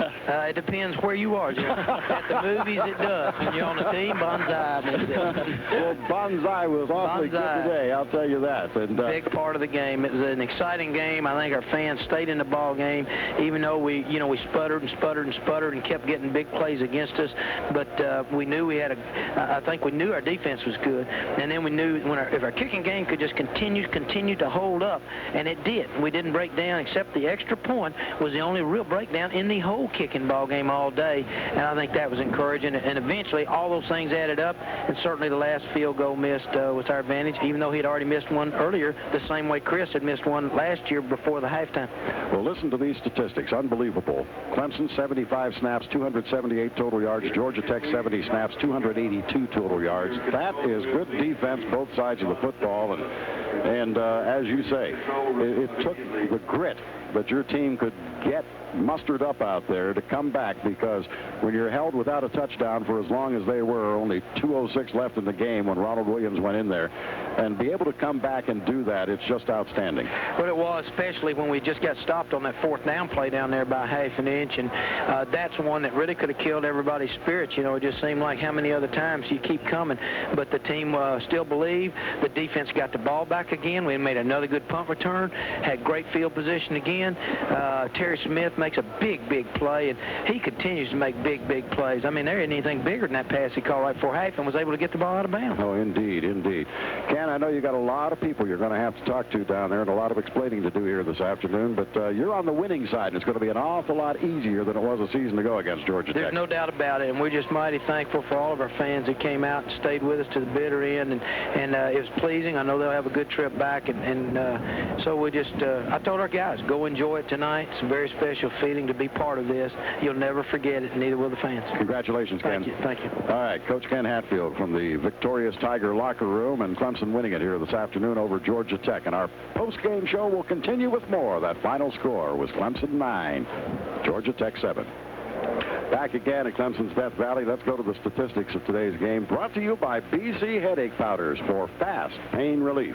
Well, we almost had to open up a carton of them here today, I'll tell you, to get some fast pain relief. But the Tigers win at 9-7. For Clemson, leading rusher Ronald Williams, 20 rushes for 103 yards and the Tigers' lone touchdown. Blunt carried 10 times for 34 yards. Hall, 2 for 2. Rudy Harris, 8 for 23. Deshaun Cameron, 10 yards, no yardage. Witherspoon, 4 for 4. Moncrief, 2 for 3. And Ryans, 1 for 5 on that reverse. Deshaun went to the air 17 times, hit on 8, had 1 intercepted for a total of 94 yards. He was sacked 3 times for 18 yards. Moncrief, 1 for 1 for 10 yards. On the receiving end, Smith grabbed 4 for 64. You heard Coach Hatfield talk about his big grab right towards the end of the first half that set up the field goal. Ryans had 2 for 17. Witherspoon, 3 for 23. Lynch punted 8 times today for a 36-3 average. But you'll never know what a great 36-3 average that was until you really look at this. And if you got a tape of it, you ought to review it, because Mike, he kept him pinned back all day with great punting. He really did. I think maybe twice inside the 10-yard line. Was it twice inside the 10? He did this It's an outstanding job to be such a young kicker. Welch hit that big field goal of 47. He was 1 for 1 on the afternoon. Let's go to Georgia Tech now. Jimmy Lincoln had 22 rushes for 94 yards. But remember, 59 of those came on that one big rush in the first quarter that set up the Georgia Tech touchdown. Sean Jones rushed 12 times for 18 yards and a touchdown. Smith carried once for 7, Lester once for 8, and Rodriguez once for -4. Sean Jones, 15 of 33. Let's talk about that secondary that people were trying to second guess a little bit, Mike, because the Tigers never got a good solid pass rush today, yet that secondary held up very, very well in my opinion. 15 of 33 is not a great percentage, and 159 yards with no touchdowns was a pretty good indication that they were doing their job. You're right, Jim. They did not put that much pressure on Sean Jones throughout the afternoon, and a lot of times the defensive backs were in a one-on-one coverage with the receivers, and those were some tough receivers that Georgia Tech have. And I think the defensive backs just did an outstanding job. A lot of pressure coming into the ball game. I think they rose to the occasion and proved that they are a good secondary. Tigers did get 3 sacks for a total of 25 yards. Lester had 4 receptions, 61 yards. Stiegel 1 for 13. Rodriguez 5 for 63. Merchant 1 for 11. Smith 3 for 11. Lincoln 1 for no yardage. Weaver punted 10 times for a 34-yard average this afternoon. And Scott Sisson 0 for 2 in field goals for Georgia Tech. So that's the statistics of today's game, brought to you by PC Headache Powders for fast pain relief. And there's more to come. Stay right where you are. We'll be back with our post-game show as it continues after this. Back again here at Clemson's Death Valley. 9-7, the Tigers winning it over Georgia Tech. Exxon awards a $200 scholarship in the name of the most valuable player of each week's game. This week, 2 MVPs for the Tigers. This award is to the Academic Athletic Scholarship Fund in the name of Ronald Williams, who rushed 20 times for 103 yards and a touchdown, and Eric Jeter, who had 10 tackles, 1 pass broken up, and was just so many times in one-on-one coverage out there today and did an outstanding job. So our congratulations to Williams and Jeter being named co-MVPs, and in their names, Exxon Athletic Scholarship Fund. Down in the locker room, Russ Castle is standing by. He's cornered Ronald Williams. Let's go to the locker room and Russ. Ronald, tell us about the winning touchdown. It's a blessing. I'm telling you, I think the Lord let me overcome a lot of adversity today. I had 2 turnovers, and I think he was smiling on me the whole time. What about the last drive? You came up with a couple of big runs there. The defense, the offense looked like they got it together when they had to. Yes, we pulled together when we had to. We should have been doing it all game, but I'll take it. Victory is sweet. How tough was the Georgia Tech defense on you today? They were good. They were good because they were doing a lot of stunting, and they put a lot of pressure on me. But, the offensive lineman adjusted, and I adjusted, and he went for broke. What was the actual play on the winning touchdown? It was just a straight isolation, 42. And good blocking up front? Yes, by my fullback, Rudy Harris. It looked like that you landed in front of the goal line and then bounced over. Yeah, that's what happened. See, the ball was across the plane, but when I bounced again, I bounced all the way in the end zone, but the ref knew it was already across the plane. Ronald, you missed some playing time with some injuries, but you seem to have that explosiveness that's so important. Yes, I think I got it back now. I'm over my hamstring, but my ankle still is bothering. It hurts bad. It hurt bad today. Feel good for you. But it does. It takes away all the pain. How bad were you feeling at the end? It looked like you were kind of injured and had to drag yourself back in there near the end. Yes, I had to give up myself. I had to sacrifice my body today. And I thank the Lord for this victory. It's sweet. Ron, a real controversial play where they called the fumble on you. What happened on that play? No, I was down, and then Kevin Battle, he grabbed it. So I let him have it like a dummy. But, I learned from my mistakes, and I think I matured a lot today. I think I know what it takes to do now to play in the big league, and I've matured a lot today. What do you think this win does for the Tigers now? You got to go to Athens next week. We're going to rumble in Athens. I'm telling you, we're coming in on a high, and we got something for Jordan. Do you think the offense has got to work harder this week, though? Yeah, we're going to definitely work harder, but then we're going to put more points on the board. I can guarantee you that. All right, thank you. All right, Ronald Williams from the Clemson locker room. This is Russ Castle reporting. It may well be the quote of the year. I was down, he grabbed it from me, and I let him have it like a dummy. I think that is outstanding, Mike. I'll tell you what, that just sums it up. Ronald Williams is a very colorful young man. He really has some great quotes, but that may well go down in all time as his best. Hey, he tells it like it is. You know where you stand with Ronald Williams. He really do. Oh, my, that just tickles me. Of course, it tickles me even more that he did get into the end zone from 3 yards out and score that touchdown. touchdown that gave the Tigers their victory here this afternoon. That's the decisive score of this football game, because without it, Tigers would have walked away very sadly. And as it stands now, it's Georgia Tech who walks away from here a defeated team this afternoon, but not much defeated, just enough. Back down in the Tiger locker room, we get word that Russ Castle now is standing by with Brenston Buckner. All right, here with Brenston Buckner in the Clemson locker room, who's commenting to the media right now. You know, Georgia's always been a good game for Clemson. You know, then we're going down there and playing them at night. They're going to be hyped. We're going to be hyped. You know, the words might come back, and it might not. Whether it do or it don't, we're still going to play our best. Brenston, last week you said this was going to be a war. I think it pretty much was. Yes, it was a war. Georgia Tech never stopped coming. We never stopped coming. You know, it could have went either way. Georgia Tech is a great team. We are a great team. You know, when you get down there, you know, you throw up a coin, cross your eyes, and close your eyes, and then anybody could win. Tell me what your thoughts were when Sisson was taking beat on that last field goal. I was thinking, you know, he's won games for them in the past. Against Virginia, he won. You know, we was there. We called timeout. We came together. We were like, we put pressure on him, give it all we got, and he make it. You know, hey, what can we say? But we gave all we got. He missed it, and it was just like, I just blanked out for a second, and it came to me. We won. You know, I'm just overwhelmed with joy. Tell me about their offense, because the defense seemed to play pretty well against Sean Jones and company. Their offense is good. You know, we had a plan. Coach Dickerson came up with a plan. He's a great coach. You know, our coach, skill position coach, you know, Les Herron, you know, he taught us, he said, we go out there, you know, don't go out there and just try to head hunt them or go play under control. You know, you ain't going to just stop Sean Jones. You have to contain him. If you get big, you know, come back and group together. So their offense is the best we've faced so far, and probably the best we ever faced. So that was good for us and good for them, because they're not going to face a defense as good as ours. We probably won't face an offense just as good as theirs. You got to go to Athens next week now. Being from Georgia, it's another big one for you. Yes, I'm going to be ready to go down there. You know, it's my first time playing between the hedges, and they say there's nothing like playing between the hedges but playing in Death Valley. So if I can play in front of a crowd like Death Valley, the fans we got, I don't care about going nowhere else, because there's no place like home. All right, Brenston, thank you. You're welcome. All right, Brenston Buckner from the Clemson locker room. All right, I don't know whether Russ dragged those quotes out of those two guys or not, but you came up with a couple of award-winning performances, Russ, and good job down there in the locker room. Let's check the Dixie Crystal scoreboard before we break here, because though there's bad news for Tech fans in Atlanta, there's good news for followers of the Braves, and aren't we all in this part of the country sticking to the Braves now, because Atlanta this afternoon beats Houston 5-4, and the Giants top L.A. 4-1. So the Braves are back to within one game of the Dodgers in that West Division. It ain't over yet. And it's not over here. Mike and I will be back with final comments after this.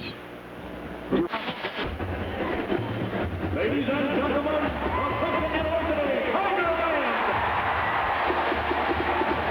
Clemson Tiger football on 1320 WOMG AM Columbia. Clemson Tiger football is brought to you by Ben Satcher Motors. Ben Satcher Motors just makes you feel good. Little Caesars Pizza.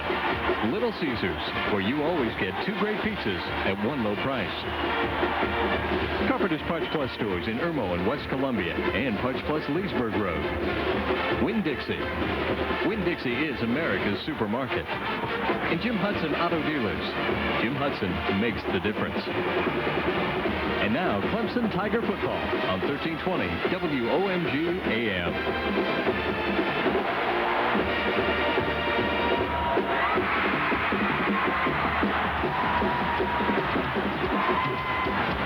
You're listening to AM 1320 WOMG Columbia.